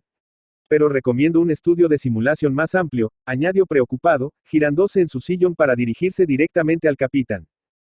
Señor Wilson, las simulaciones necesarias para el funcionamiento correcto de esta nave ya se han realizado en la Tierra por el equipo de desarrollo e ingeniería. Preparados para potencia máxima. Capitán, en todo el puente de mando se escuchó la voz del jefe de la sección de ingeniería. No disponemos todavía del flujo de energía necesario. Señor Benz, necesitamos la capacidad de alcanzar la potencia máxima al llegar a la órbita de Plutón. Eso es todo, señor, no puedo hacer más, expresó uno de los tripulantes de ingeniería. De acuerdo, fue la preocupada respuesta de Grayson Benz. Tenemos el simulador al límite. No puedo garantizar que resista. Preparados para acelerar. El panel está verde, capitán, todo a punto, hizo saber la consejera Newcomen. Quiero expresar lo orgulloso que me siento de mi tripulación. En particular de mis jefes de sección Alan Wilson, Byte, Grayson Benz y Elena Newcomen, uno a uno fueron girándose alegremente en sus asientos y saludando con una sonrisa a su capitán. Estamos preparados para activar el motor de iteración Fractal abriendo el camino hacia Proxima Centauri. Preparados para acelerar y, en marcha, iteración de potencia 1, señor Byte, ordenó el capitán con voz calmada. Desde su sillón apuntó hacia el frente con determinada decisión. Acelerando hacia iteración de potencia 1, capitán, el robot hizo avanzar un pequeño dial situado en su consola, 0,7,8. La nave estelar comenzó a ganar velocidad de distorsión, viajando a través del espacio más y más deprisa. Iteración de potencia 1, señor, reportó Byte, a la vez que se giraba hacia el capitán. Iteración de potencia 2, a mi señal, avisó levantando la mano el capitán, percatándose de que un agitado brillo con una distante mancha intimidatoria en su centro invadía el campo de visión de la pantalla. Iteración de potencia 2, todo dentro de los parámetros normales, informó Byte, a la vez que el capitán mostraba una amplia sonrisa de satisfacción. El enigmático brillo que ocultaba las veloces estrellas en la pantalla, sustituyó la porción de universo que aparecía en la pantalla por un ánimo negativo con violentos relámpagos ansiosos, que obligó a la tripulación del puente a cerrar los ojos y ocultar el rostro con las manos. Aceleremos hasta superar iteración de potencia 7, ordenó el capitán. Iteración de potencia 3. Esta vez, el universo se convirtió en un color pálido y agotador, con una forma deprimente y enfermiza que se retorcía por todos los ángulos gran pantalla. Señor, sería necesario realizar una nueva tanda de simulaciones antes de superar la iteración de potencia 5. Informó, poniéndose en pie y acercándose al puesto del capitán, el primer oficial Alan Wilson. John Locke se encontraba en pie delante de su asiento, como ensimismado, observando aquellas misteriosas formas que se reflejaban en sus ojos húmedos. Iteración de potencia 4. No existía ya nada más en el puente de mando principal salvo un frío y desorientador fulgor con un distante y fúnebre triángulo girando en su centro. Iteración de potencia 5, informó Byte al punto. Señor, escúcheme, se lo ruego, imploró Wilson. Hacer superar al motor Fractal la iteración de potencia 5 en nuestras condiciones actuales puede poner en un grave riesgo la misión. Por favor, capitán, solo escuche sus razones. Comenzó la consejera Newcomen, al borde del llanto, pero su consejo se vio interrumpido por la mirada airada del capitán. Iteración de potencia 6. Toda la tripulación se miró espantada bajo aquella depresiva luz al observar cómo cualquiera de sus movimientos dejaba atrás una alargada e intimatoria estela negra. Iteración de potencia 7. La mancha triangular se transformó raudamente en un objeto geométrico de forma fragmentada e irregular. Iteración de potencia 8. La voz de Byte llegó a los oídos del resto de la tripulación en el puente con la horrorosa reverberación del interior de una tumba. Iteración de potencia 9. Lo vamos a lograr, exclamó el capitán Pickman adelantándose en su asiento. Iteración de potencia 10, informó finalmente Byte. El gesto de arrobada felicidad del capitán se convirtió bruscamente en una ansiedad en aumento al comenzar a girar las intermitentes luces rojas de la sirena de alarma del puente con violenta agitación. Alarma, alarma, alarma, alarma, alarma, alarma, alarma, alarma, alarma, alarma, alarma, alarma, alarma, alarma, alarma. Potencia de impulso. Desaceleración total, gritó el capitán con expresión muy preocupada, a la vez que todos en el puente de mando se abrochaban su cinturón de seguridad. 12. Me estoy muriendo. El teniente comandante Byte yacía en una de las salas blancas y asépticas de observación de la sección de enfermería. Su aspecto llamaba especialmente la atención por su extremada delgadez y también por el repentino encanecimiento de su cabello anteriormente negro, un brusco cambio en su constitución corporal de gran extrañeza, tratándose en especial de un androide. Desde su ingreso en la enfermería, ya había conseguido dormirle en varias ocasiones mediante medios electrónicos sin mucha dificultad, pero me engañaba a mí mismo en cuanto a otros resultados de mis experiencias que su peculiar constitución robótica me habían hecho anticipar. Su voluntad no quedaba por completo sometida a las órdenes introducidas en su cerebro a través de la computadora, y por lo que respecta a la observación de registros en pantalla, no pude obtener de él nada digno de reseñar. Siempre atribuí mi fracaso en estos aspectos a ciertos desórdenes producidos en su cerebro durante los anómalos hechos acontecidos a bordo de la Intrepid. En las últimas horas, había tomado la costumbre de hablar tranquilamente de su próximo fin, como de un hecho que no podía ser ni evitado ni lamentado. Le hablé con franqueza del asunto, y, con sorpresa por mi parte, su interés pareció vivamente excitado. Digo con sorpresa por mi parte porque, aunque siempre se había prestado amablemente a mis experiencias en el campo de la inteligencia artificial, nunca había dado alguna señal de simpatía hacia ellas. Hace ahora más de 7 minutos que recibí del propio Byte del siguiente mensaje. Querido Wilber, puedes subir ahora. Los doctores están de acuerdo en que no puedo pasar de la medianoche de mañana, y creo que han acertado la hora con bastante aproximación. Byte. 15 minutos después de recibir esta nota me hallaba en la sala en la que yacía el moribundo. No le había visto desde hacía 10 horas, y me asustó la terrible alteración que en tan breve intervalo se había operado en él. Su rostro tenía un color plomizo, sus ojos carecían totalmente de brillo y su delgadez era tan extrema que los pómulos le habían agrietado la piel. Sin embargo, conservaba de un modo muy notable tanto su memoria, como su capacidad de razonamiento y un cierto grado de fuerza física. Hablaba con claridad, y cuando entré en la habitación, se hallaba ocupado dictando notas en una pequeña grabadora. Estaba incorporado en su lecho ayudado por varias almohadas, mientras expertos doctores en biología robótica analizaban su estado fisiológico. Después de estrechar con suavidad la mano de Byte, llevé aparte a estos doctores, que me explicaron minuciosamente el grave estado del androide. La opinión de ambos médicos era que el teniente comandante Byte moriría aproximadamente a la medianoche del día siguiente, domingo. Eran entonces las 7 de la tarde del sábado. Al abandonar la cabecera del enfermo para hablar conmigo, los doctores le habían dado su último adiós a tan estimado paciente. No tenían intención de volver, pero, a petición mía, consintieron en ir a ver al paciente sobre las 10 de esa misma noche. Comprobé que la memoria del androide se encontraba, para nuestra gran suerte, en perfecto estado y sin error alguno porque después de una agradable charla y ante el inminente final que le esperaba, comenzó a recordar sin ningún esfuerzo su polémico ensamblaje en el laboratorio del sabio Dr. Sooth, describiéndose a sí mismo como la culminación de sus laboriosos esfuerzos en el campo de la robótica. También recuerdo numerosas anécdotas de sus difíciles años de academia, ya que tuvo que enfrentarse a numerosos problemas para integrarse con el resto de cadetes, pero su determinación le permitió continuar adelante. Con gran orgullo, más con una apesadumbrada sonrisa, le vino a la memoria como después de muchos años al servicio de la flota, y haber ido ascendiendo gracias a sus extraordinarias cualidades, fue asignado como oficial jefe de operaciones en la que se esperaba fuese la más grande nave de la Asociación Astronáutica Mundial, la astronave UNS Intrepid.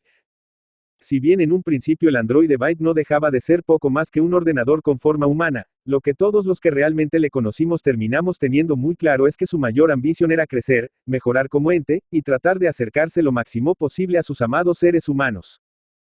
Cuando los expertos en robótica e inteligencia artificial abandonaron la habitación de la enfermería donde se estaba intentando recomponer el maltrecho cuerpo mecánico, e intentando restaurar sin el menor éxito los recuerdos del accidente de la memoria del teniente comandante Byte, hablé con libertad con mi querido androide de su posible muerte, y él me pidió que intentase recuperar de su memoria, utilizando cualquier medio necesario, y posteriormente guardar en algún medio electrónico los sucesos que ocurrieron en la malograda Intrepid después de la pérdida total de las comunicaciones. Declaro que tenía la extraña sensación, que quizás fuese aquella que los humanos llamábamos presentimiento, de que era muy necesario llevar a cabo esta tarea. Y me urgió para que, costase lo que costase, comenzase la experiencia de inmediato. 2 doctores en bioelectrónica, un hombre y una mujer le atendían, pero yo no me sentía con libertad para comenzar tan complicada labor sin otros testigos más dignos de confianza que aquellos 2 desconocidos, en caso de una más que probable muerte del androide. Retrase, pues, la operación hasta las 8 de la noche siguiente, pero la llegada de Thomas Devon y Bills Falux me hizo desechar esta preocupación. En un principio, había sido mi propósito esperar por los médicos, pero me indujeron a comenzar, primero, los ruegos apremiantes de Byte, y, segundo, mi convicción de que no había tiempo que perder, ya que era evidente que agonizaba con rapidez. Chalmers fue tan amable que accedió sin dudarlo a mi deseo y se encargó de tomar notas de cuanto ocurriese. Así, pues, voy a reproducir ahora la mayor parte de sus anotaciones, copiadas al pie de la letra. Eran aproximadamente las 8 menos 5, o cuando, tomando la fría mano del paciente, le rogué que confirmase a Chalmers, tan claro como pudiera, como él, el teniente Byte estaba enteramente dispuesto a que se realizara con él una experiencia de restauración de contenidos de memoria bajo tales condiciones. Él replicó, débil, pero muy claramente.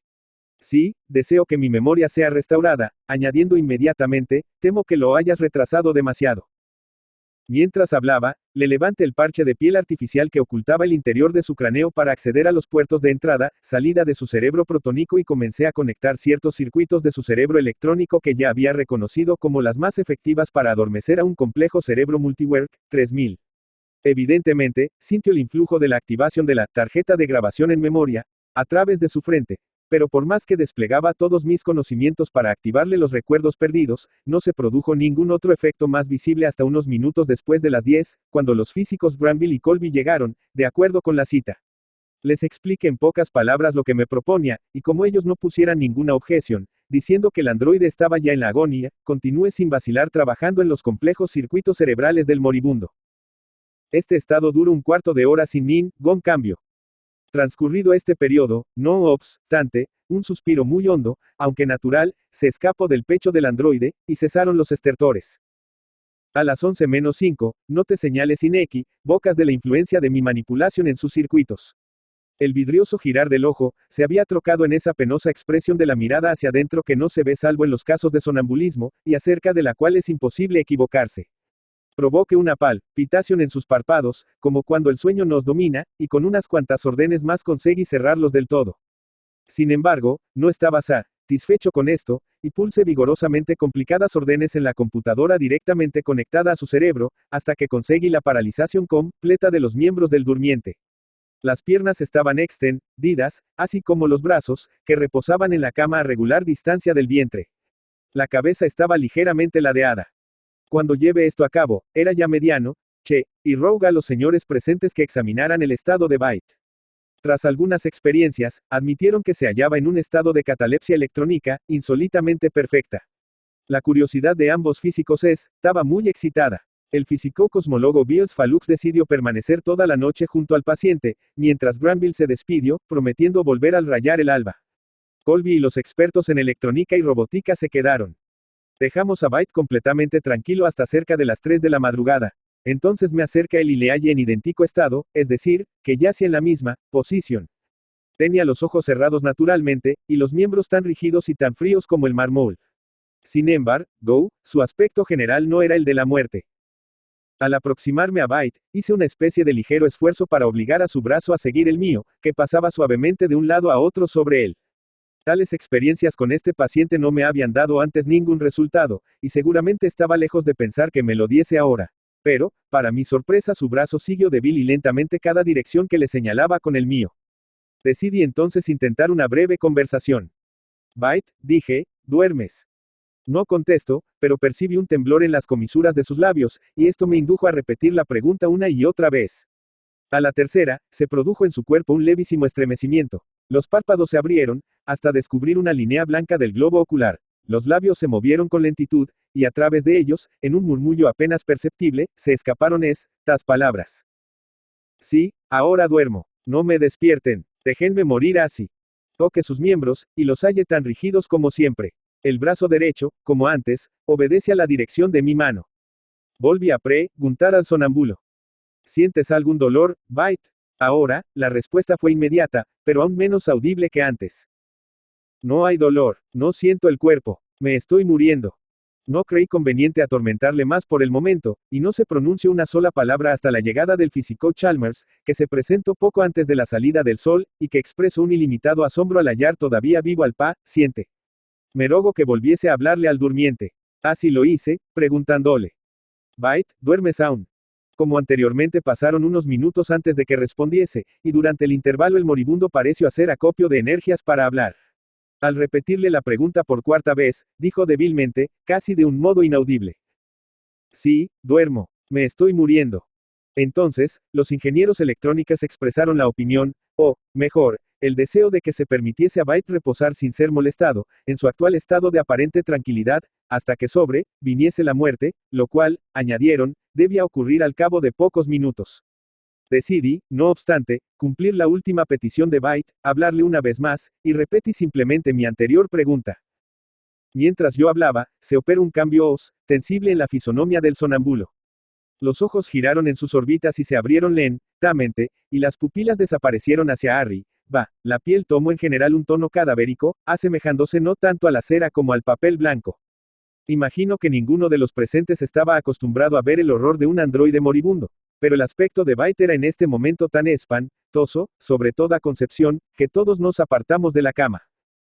Ya no había en Byte el menor signo de vitalidad y, convencidos de que estaba muerto, y vamos a dejarlo a cargo de los técnicos cuando se observó en la lengua un fuerte movimiento vibratorio, que continuó tal vez durante un minuto.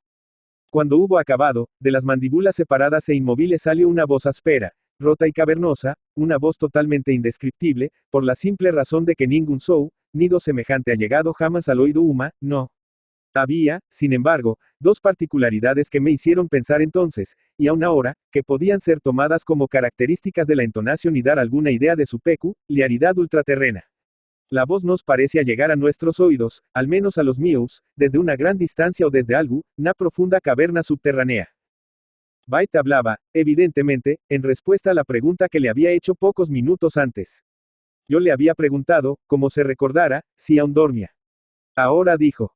Sí, no, he estado dormido, y ahora, ya estoy muerto. Ninguno de los presentes trató de negar o quiera reprimir el inexpresable, el estremecedor espanto que estas pocas palabras, así pronunciadas, nos produjo. Colby se desmayó. Los técnicos abandonaron de inmediato la estancia, y fue imposible hacerlos regresar. No pretendo siquiera hacer comprensibles al lector mis propias impresiones. Durante cerca de una hora nos ocupamos silenciosamente, sin que se pronunciase una sola palabra, en que Colby recobrara el conocimiento. Cuando volvió en sí, volvimos a investigar el estado de Byte. Su estado continuaba siendo exactamente el mismo. Discutimos acerca de la oportunidad y la posibilidad real de despertarlo. Era evidente que, hasta entonces, la muerte había sido detenida mediante la artificial manipulación de su cerebro electrónico. A todos nos si aclaro que despertar a Byte sería simplemente asegurar su instantáneo, o al menos rápido fallecimiento. Beelzebub Falux fijó su mirada en Byte, y este arqueó su cuerpo como si hubiese sido fulminado por un rayo. Acto seguido, abrió los ojos vidriosos, pero la mirada estaba perdida en algún vacío invisible para todos los presentes salvo para él. Una gran pantalla que se había colocado en la pared frente a él, con el objeto de visualizar y registrar la información contenida en los registros de memoria del androide comenzó lentamente a emitir una serie de incomprensibles imágenes, permaneciendo fija una estrecha franja negra que corría en diagonal a través de la imagen. Mi memoria regresó al día en que había sorprendido al físico y matemático Thomas Devon en el acto de destruir unos papeles y aparatos, estos construidos, con toda la ayuda que pude brindarle, en un lapso de varios meses. Sus ojos poseían una terrible expresión, y no pude vislumbrar la sombra de una duda en ellos. Poco tiempo después de este suceso, Falux había hecho su aparición. Me pregunté si ambos hechos podían tener alguna relación. Salí bruscamente de mi ensimismamiento al oír el sonido de la voz de Falux, al ordenarle con aspereza a Byte que hablará, que nos dijese dónde se hallaba y que veía a su alrededor. Cuando Byte obedeció, fue como si su voz nos llegase desde una gran distancia. 13. Agujero sin fin. La escena que apareció en el monitor, acompañada por el relato de Byte, era ya conocida por todos los que nos encontrábamos en aquella habitación.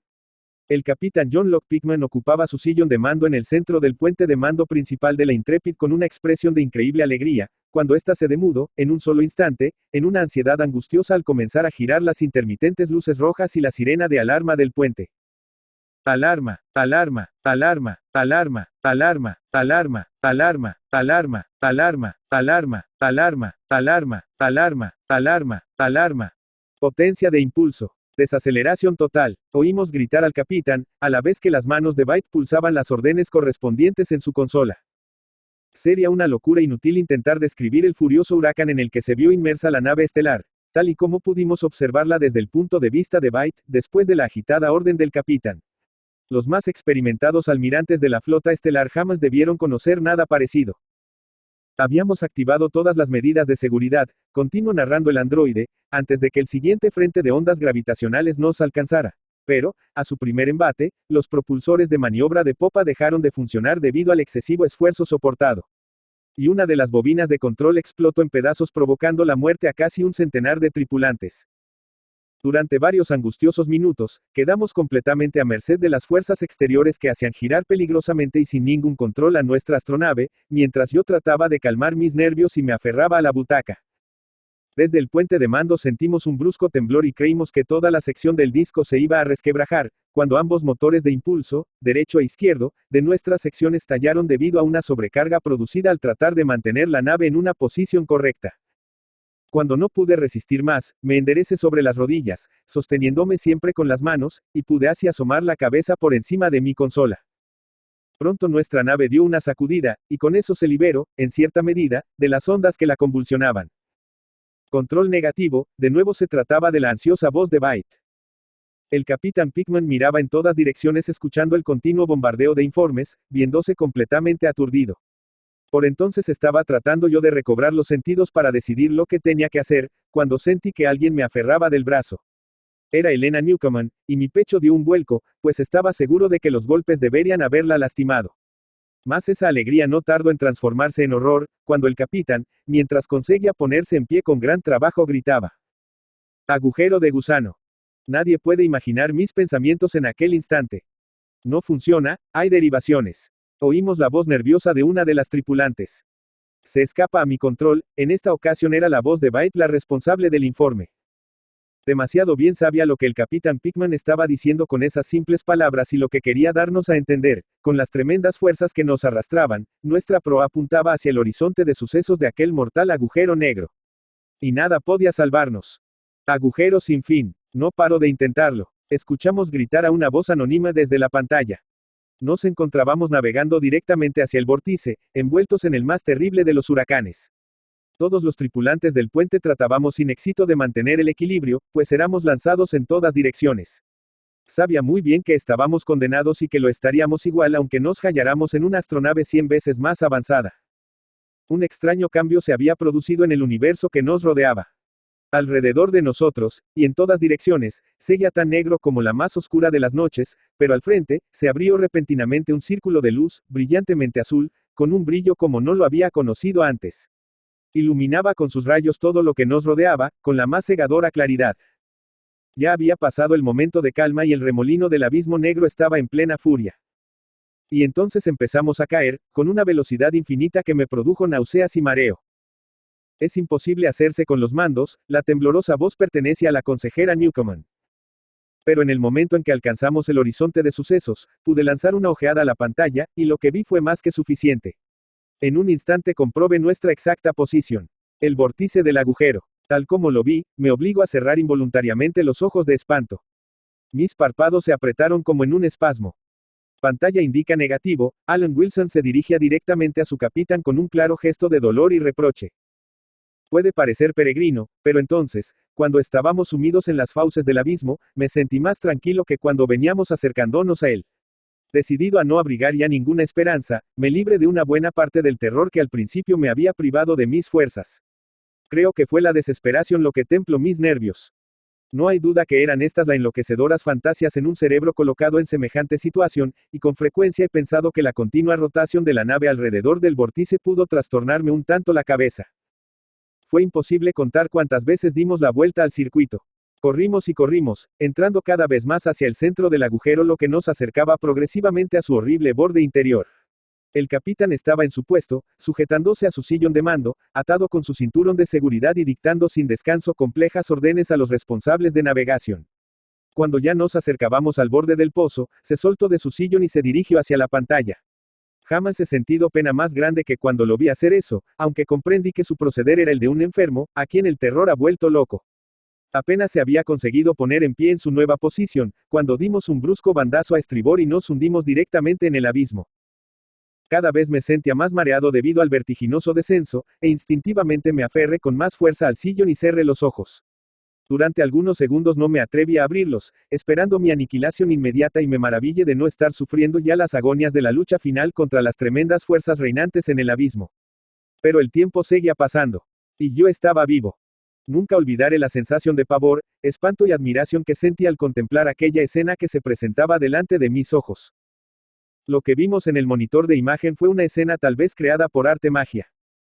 Desde el punto de vista del androide Byte, nos encontrábamos a mitad de camino en el interior de un embudo de inconmensurable circunferencia y profundidad, cuyas paredes, perfectamente lisas, giraban con gran velocidad, y el fúnebre resplandor, que reinaba en el centro de su abertura inferior, se perdía hasta las lejanas profundidades del abismo.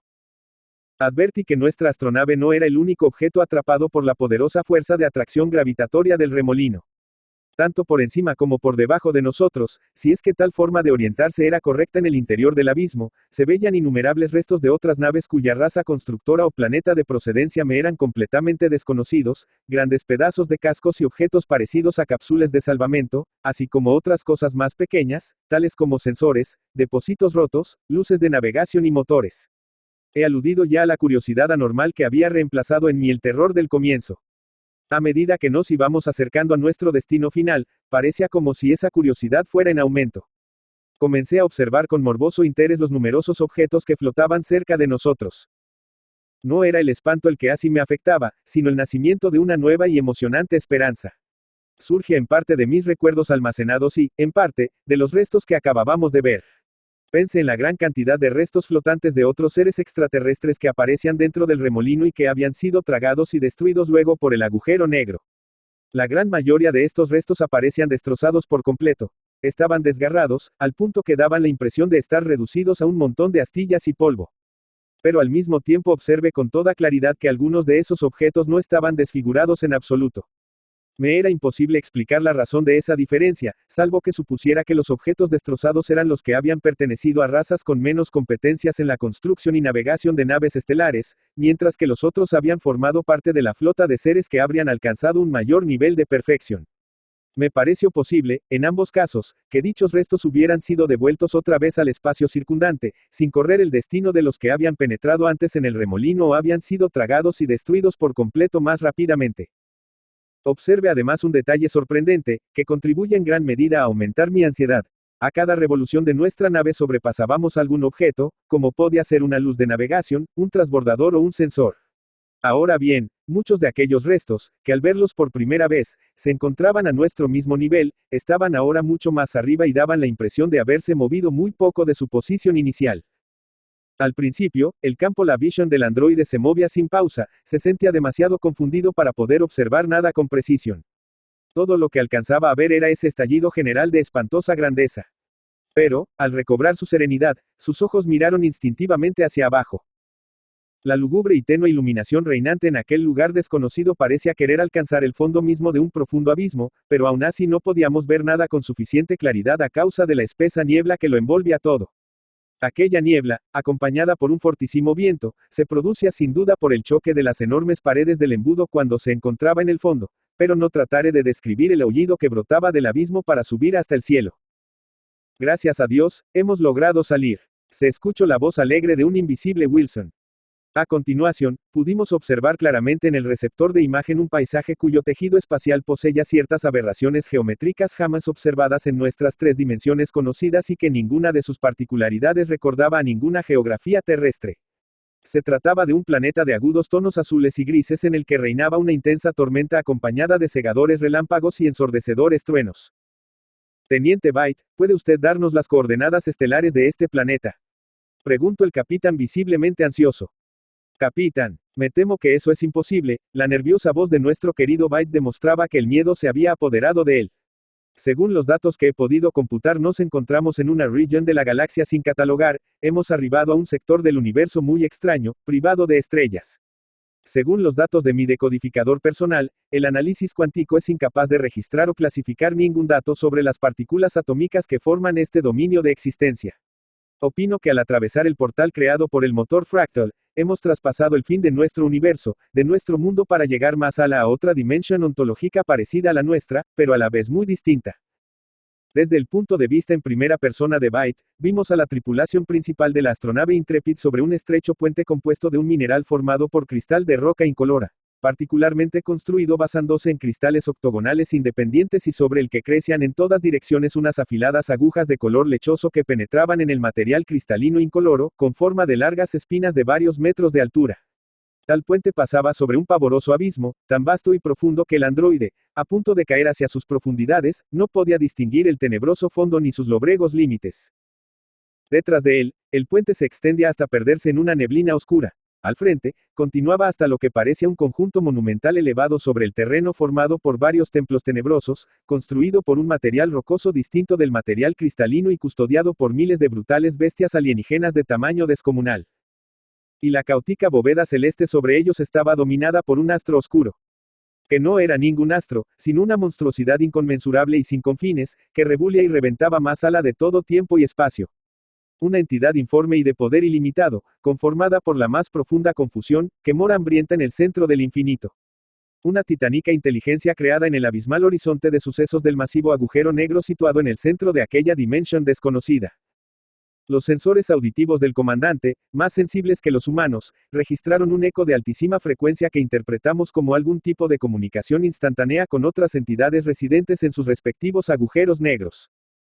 Byte, demolido, girando su cabeza frenéticamente en todas direcciones, no se atrevía a moverse de su más que precaria posición debido a la angostura de la senda, pero comprendía por qué el capitán Pickman les ordenaba, con costosos gestos, que debían tratar de llegar a la planicie antes de que el vértigo que les causaban las profundidades que se abrían bajo ellos les hicieran perder el equilibrio. Aquellos pobres infelices eran víctimas de una pesadez desconocida en nuestro planeta, y cualquier mínimo movimiento o intento de hablarles mandaba un costoso esfuerzo.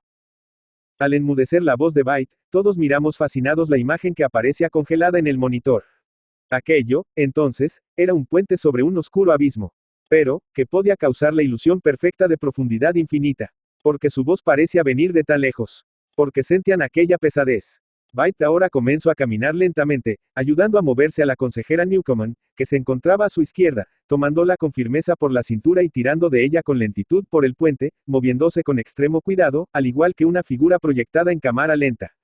Sus miembros parecían, en extremo, pesados, respiraban de forma agitada. Entonces Falux le ordenó que se detuviera y mirase al fondo del abismo con precaución, y que nos contara lo que allí viese. En aquel momento, nosotros examinamos de nuevo las alienígenas imágenes del monitor, jamás habíamos visto nada parecido. Pero ya sabíamos que no representaban paisaje terrestre alguno, ni siquiera aquel puente cristalino en el que ahora los 5 miembros de tripulación se encontraban de pie. Escuchamos de nuevo su voz. Dijo, al principio, que nada veía en el profundo abismo bajo sus pies. Luego se le cortó la respiración, se tambaleó y casi perdió el equilibrio. Vimos cómo el primer oficial Wilson corría a rescatarle alargando el brazo con desesperación hacia nuestra dirección y cómo el sudor cubría su frente y su cuello, empapando el uniforme azul del oficial.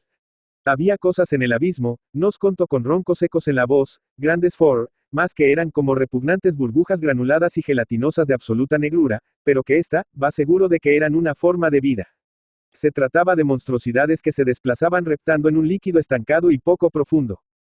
Byte veía surgir de la masa central de su ser tentáculos o pseudopódos fibrosos, increíblemente largos. Se desplazaban extendiendo el pie falso hacia adelante y hacia atrás. En sentido horizontal, pero, aparentemente, no podían desplazarse en dirección vertical. Pero las cosas no estaban todas en el mismo plano. Cierto era que sus movimientos se producían solo horizontalmente en relación con su posición, pero algunas se encontraban en sentido paralelo a él y algunas en diagonal.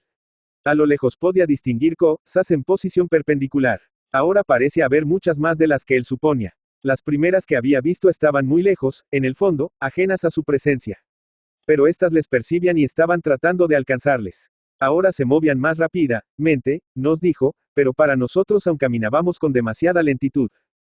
Mire de soslayo a Thomas Devon. Él también sudaba profusamente. Entonces se levantó y, acercándose a Falux, le habló en voz baja para que ninguno de nosotros pudiera oír. Comprendí que las breves palabras se referían al estado de Byte, y que Falux no quería acceder a lo que Devon le pedía. Luego me olvidé momentáneamente de Falux al escuchar de nuevo la voz de Byte, que temblaba de espanto. Las cosas extendían sus tentáculos hacia ellos. Se elevaban y caían por todas partes, algunas muy alejadas, otras horriblemente cerca, Ninguna había encontrado el plano exacto en que él pudiera ser capturado. Los sabidos tentáculos no le habían tocado, pero aquellos seres ahora sentían su presencia, estaba seguro de ello. Y temía que tal vez pudiesen alterar sus planos a voluntad, aunque parecía que actuaban a ciegas, pues aparentemente eran seres bidimensionales. Los tentáculos que se proyectaban hacia él eran fibras totalmente negras. El cerebro electrónico de Byte analizó espantado la formación de pseudopódos, hasta llegar a la inmediata conclusión de que ésta se estaba produciendo como respuesta a los estímulos químicos generados por los seres vivos que se atrevían a cruzar el puente y que constituían su principal alimento. Observamos en la pantalla como el ingeniero Grayson Benz y solo unos instantes más tarde el capitán Pickman se lanzaban a la carrera tratando de alcanzar al primer oficial Wilson que resbalaba hacia las profundidades. También nuestro testigo, Byte, corrió hacia allí, llegando en último lugar, solo para ver atemorizado como varios pseudopódos apresaban con brutal apetito al respetado Alan Wilson y lo introducían en una cavidad anillada cubierta de afilados dientes. Observamos como de aquella horrible cavidad resumaba una sustancia química que nos recordó al ácido, cuya misión era, con toda seguridad, descomponer el apetitoso alimento en sustancias químicas solubles que serían difundidas desde la cavidad al resto del organismo. Una terrible sospecha se despertó en mí, al recordar algunas de las primeras conversaciones con Thomas Devon, y rememoré ciertos pasajes del libro, Destino, Dimension Fractal. Intenté levantarme, pero mis miembros carecían de fuerza, solo podía permanecer irremediablemente sentado y mirar. Devon estaba hablando con Falux otra vez, y vi que estaba muy pálido. Pareció retirarse, luego se volvió y se dirigió a un armario, extrajo un objeto y se acercó a la camilla sobre la que Byte estaba tumbado. Devon hizo un movimiento de asentimiento a Falux, y entonces vi lo que tenía en la mano, era un poliedro de aspecto cristalino. Sella, sin embargo, un resplandor que me causó un sobresalto involuntario. Desesperadamente traté de recordar el significado del objeto, pues yo ya creía saber. Pero mis pensamientos eran interrumpidos, parecía, por alguna fuerza y, cuando Falux posó su mirada en mí, hasta la misma habitación pareció oscilar. Una vez más se hizo audible la voz de Byte, esta vez preñada de desesperación. Temía no poder llegar nunca a la planicie cristalina. Las cosas, decía el aterrorizado androide, estaban más cerca ahora. Una masa de nauseabundos tentáculos entretejidos acababa de rozarle el cuerpo. Aún hoy siento escalofríos al recordar la aterrada voz del ingeniero Grayson Benz, que también parecía mir de muy lejos llamándome por mi nombre. Se trataba, pero entonces su voz se debilitó, ahogando el sonido de sus palabras. De cuando en cuando, lograba distinguir una frase o unas pocas palabras inconexas. Pero, de todo ello, pude colegir lo que estaba sucediendo. Wilbur, se trata, en realidad, de un viaje dimensional. Aulló Grayson Benz con una cara contorsionada por la más espantosa de las locuras dirigiéndose a mí. Aquella dimensión sin nombre en la que se encontraban era el hábitat de los seres de sombra. El motor Fractal, y el viaje dimensional que había realizado la tripulación de la Intrepid, eran los negros medios que Falux había utilizado para cumplir en el planeta Tierra su desconocido objetivo para con los tripulantes de la Intrepid. Cuando el plan que Falux había planeado hubiera concluido al fin, nuestras mentes serían exploradas, y nuestros recuerdos condicionados de tal manera que solo rememoraríamos lo que Falux quisiera que recordáramos. Thomas Devon confesó haber recibido terribles amenazas por parte de Beals Falux, por las que se vio obligado a escuchar los obscenos detalles de un acuerdo que él mismo debería respetar. Devon no especificó qué sucedería si no cumple el acuerdo pactado, pero dio a entender que unos poderosos seres llamados cazadores dimensionales le perseguirían al igual que un depredador persigue a su presa. El poliedro contenía un elemento que repele a los peligrosos y violentos seres de sombra. Byte habló de nuevo, diciéndonos que Benz había alcanzado el final del puente, y que desde una inmensa estructura cristalina, vagamente parecida a una catedral gótica, construida en el centro del conjunto monumental, había traído consigo una especie de arma con la cual podía mantener a distancia a las hambrientas alimañas sombrias. Se trataba, según pudimos ver a través de los ojos de Byte, de un poliedro de mineral cristalizado similar al que ahora Thomas Devon sujetaba nerviosamente entre sus manos. Entonces Grayson Benz, dirigiéndose directamente a Byte y con el rostro desencajado, me llamó por mi nombre, pidiéndome que me hiciese cargo de sus pertenencias si no regresaba y que buscara lo que decía el volumen, destino, Dimension Fractal, sobre los malditos devotos de Ashtoraten. Con lentitud, avanzaron hacia el final del puente. El androide caminaba pocos pasos detrás de Grayson. Byte avanzaba trabajosamente junto al capitán Pickman, tirando ambos de una exhausta Helena Newcomen. Pero, cuando ésta subía a la meseta entre nerviosas lágrimas, se dio cuenta de que el capitán la había soltado y se había quedado atrás. Al mirar atrás observó aterrorizada como el ensangrentado pecho de Pickman había sido atravesado por uno de aquellos agudos tentáculos negros que tiraba de él con hambrienta furia. Súbitamente se vio frenada en su pesado desplazamiento y se puso rígida. Y la consejera se desprendió de las férreas manos de Byte cayendo hacia el abismo negro, abriendo la boca para dejar escapar un silenciado grito de horror e intentando encontrar la salvación a tan horrible caída, extendiendo sus largas manos por completo hacia algún asidero imposible de alcanzar, pero una fuerte pseudópodo la tenía atrapada por la cintura y la atrajo hacia atrás, y yo supe que esta va perdida. Lo siento mucho, esta fue mi única excusa para el moribundo androide al que no pude evitar abrazar, en un gesto de despedida, Byte, por todas estas amargas experiencias por las que ha tenido que pasar. ¿Tiene alguna teoría, por mínima que sea, sobre las causas del accidente de la astronave? Esta vez fue Chalmers el que realizó el interrogante que ninguno nos atrevíamos a exponer debido a la gravedad en las constantes de Byte.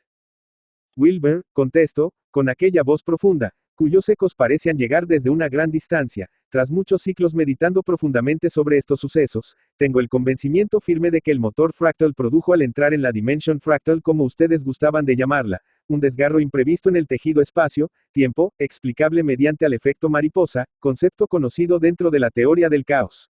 La idea es que, dadas unas condiciones iniciales de un determinado sistema dinámico caótico, cualquier pequeña discrepancia entre dos situaciones con una variación pequeña en los datos iniciales, acabará dando lugar a situaciones donde ambos sistemas evolucionan en ciertos aspectos de forma diferente.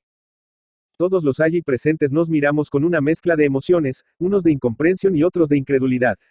Ninguno parecíamos haber entendido correctamente la explicación que al agonizante androide le había parecido tan sencilla. Por favor, Byte, no logramos comprenderte correctamente, me dirigí a mi querido androide con toda la delicadeza que me fue posible. ¿Puedes aclararnos, en la medida en que te sea posible, tus ideas sobre este último punto? Lo intentaré, contestó con una voz repleta de ecos lejanos. Era evidente que con cada palabra se sentía más y más agotado. Un pequeño cambio puede generar grandes resultados o hipotéticamente, el aleteo de las alas de una mariposa puede provocar un tornado al otro lado del mundo. Como ustedes saben, el funcionamiento del motor Fractal se basaba en dicho objeto geométrico cuya estructura básica, fragmentada o irregular, se repite a diferentes escalas. Los ojos, apagados y vidriosos, del androide se giraron hacia arriba, hasta que sus pupilas quedaron completamente ocultas. Siga usted, teniente comandante Byte.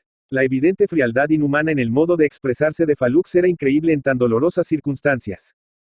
Como usted lo desee, contestó el robot, entre varios estertores rotos y llenos de dolor.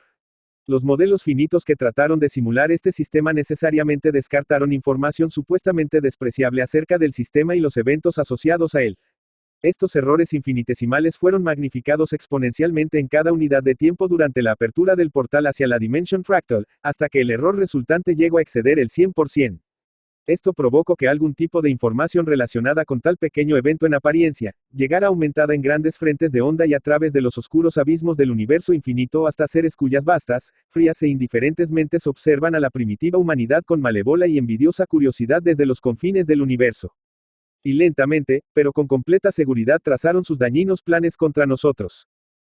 Fue casi al amanecer cuando, finalmente, decidimos llevar a cabo el experimento de despertarlo, al menos de intentar hacerlo.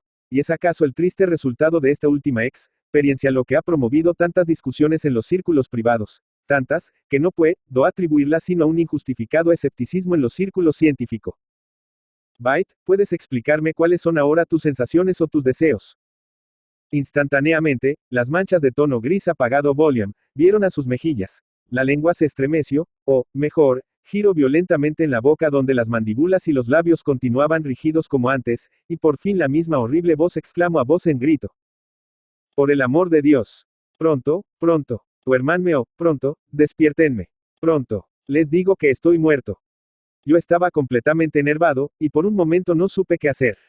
Primero realicé un esfuerzo para calmar al androide, pero, al obtener un completo fracaso, volví sobre mis pasos y traté por todos los medios de despertarlo. Pronto vi que esta tentativa tendría éxito, al menos había imaginado que mi éxito sería completo, y estaba seguro de que todos los que me acompañaban en la habitación se hallaban preparados para ver despertar al paciente.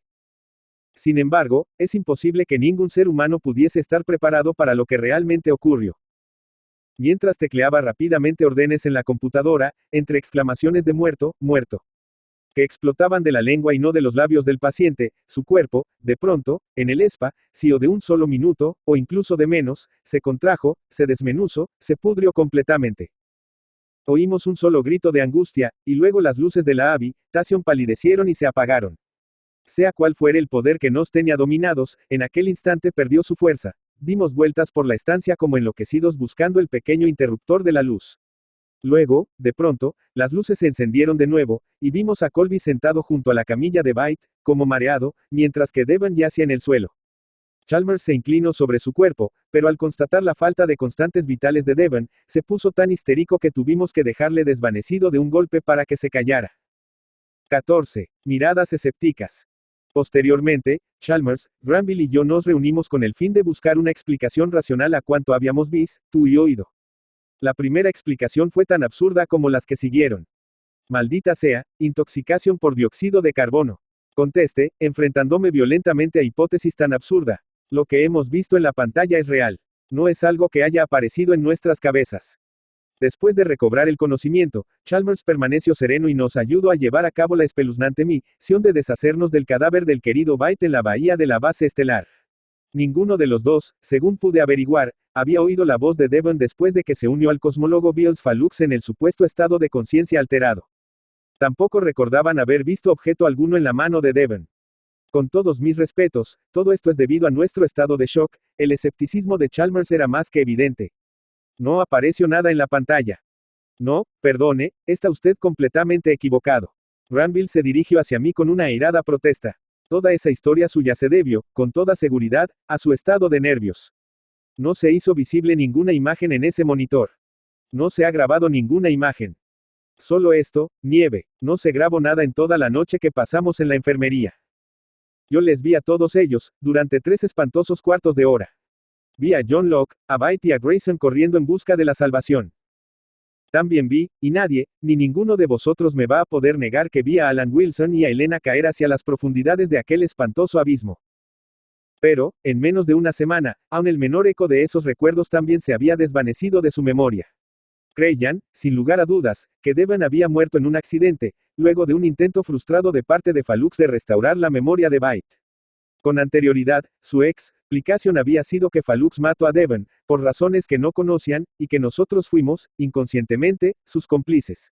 El experimento había servido de pretexto para reunirnos a todos y contar con un medio para deshacerse del matemático. Que Falux había logrado elevar nuestra respuesta a la sugestión, ellos no lo dudaban entonces.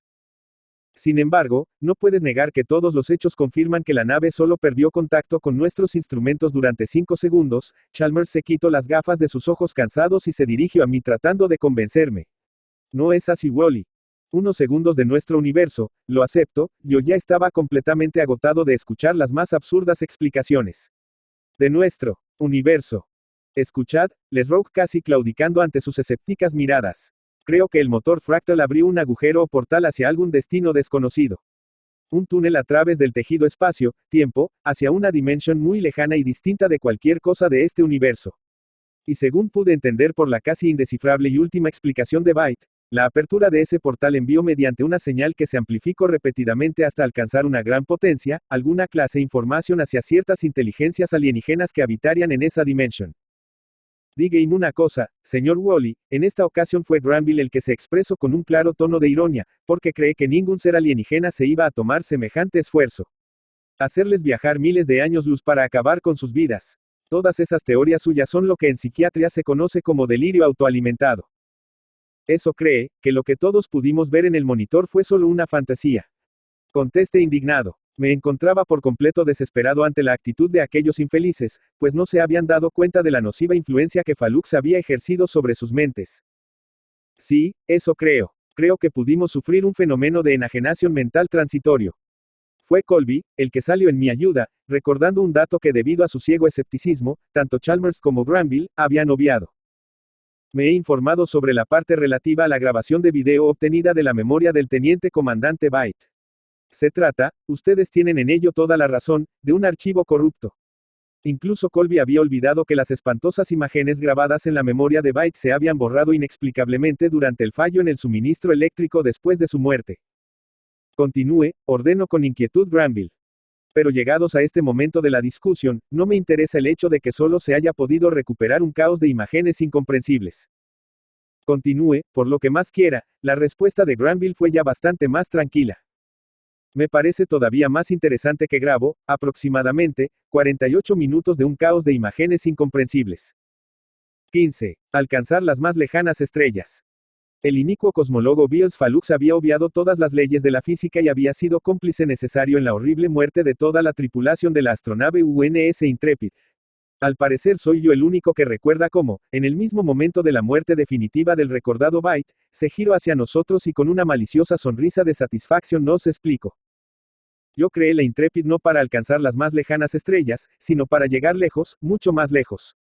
El motor Fractal que yo construí, y del que ustedes solo fueron meros colaboradores, rasgó el mismísimo tejido con el que está construido el universo, abriendo un portal hacia un reino de maldad inenarrable increíblemente lejano.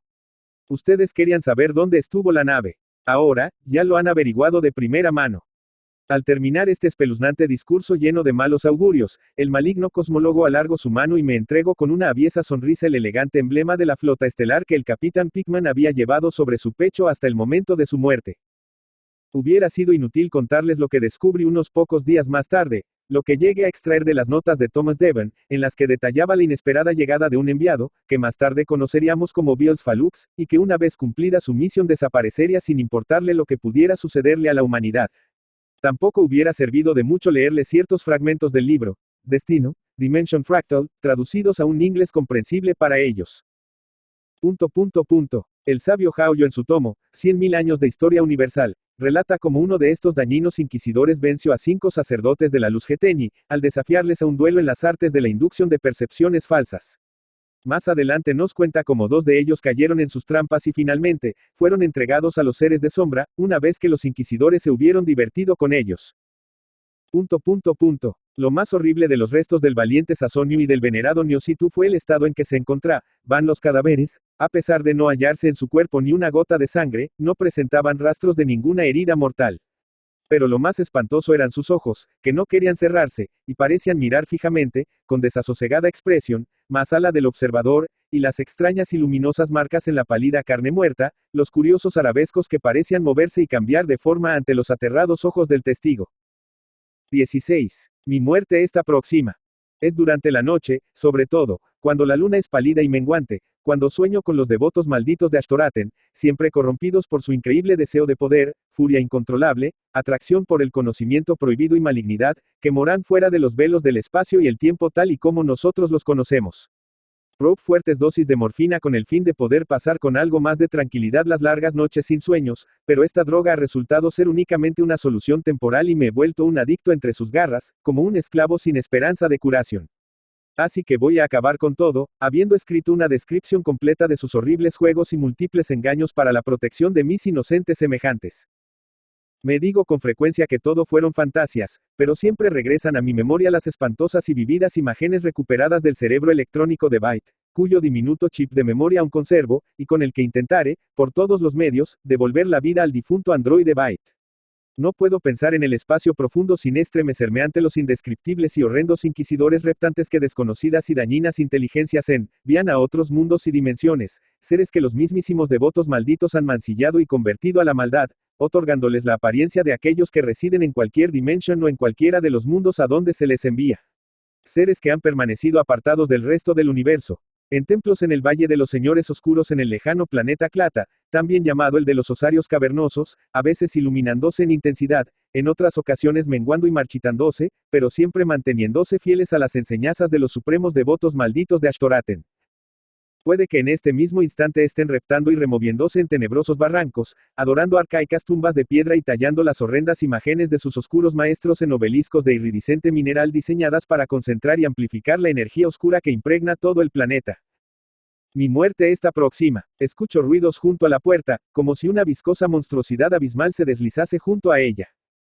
Wilbur, abra la puerta, escucho la odiosa voz de Falux, del que no habíamos vuelto a tener noticia desde la noche en que falleció Byte. Mi mascota está hambrienta y se está poniendo nerviosa. Dios, ya están aquí. Es que nadie puede oír mis gritos. Fin.